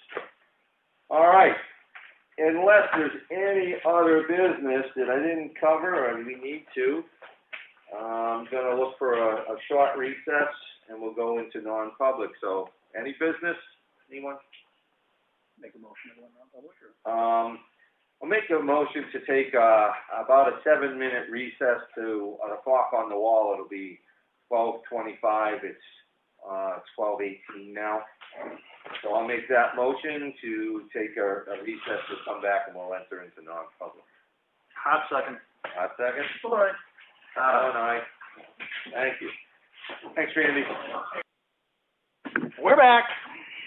All right, so, couple extra minutes there as we had a little, report here from the police department that we had to take a couple minutes. All right, so I'll make a motion to go into non-public, on a couple of items. And I'm gonna have to find my sheet, should have grabbed that earlier for consideration.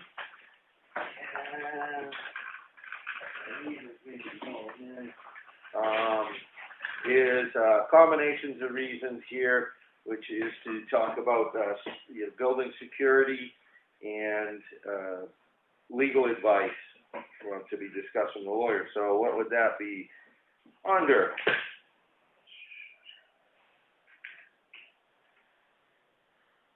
I guess that could be, we'll go in under RSA 91A:3, Roman 2L for legal, and then there'll be discussion, safety issues, which would be under 91A:3, Roman 2I, unless somebody else sees a different.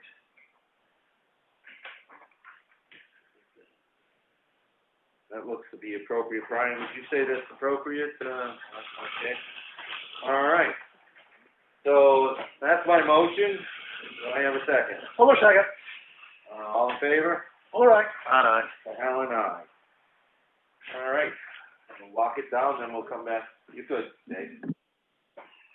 All right. With that, I'm going to make a motion to go back into public session at 1:10. According to the clock on the wall. May I have a second? Second. Okay, all in favor, please? All right. Alan, aye.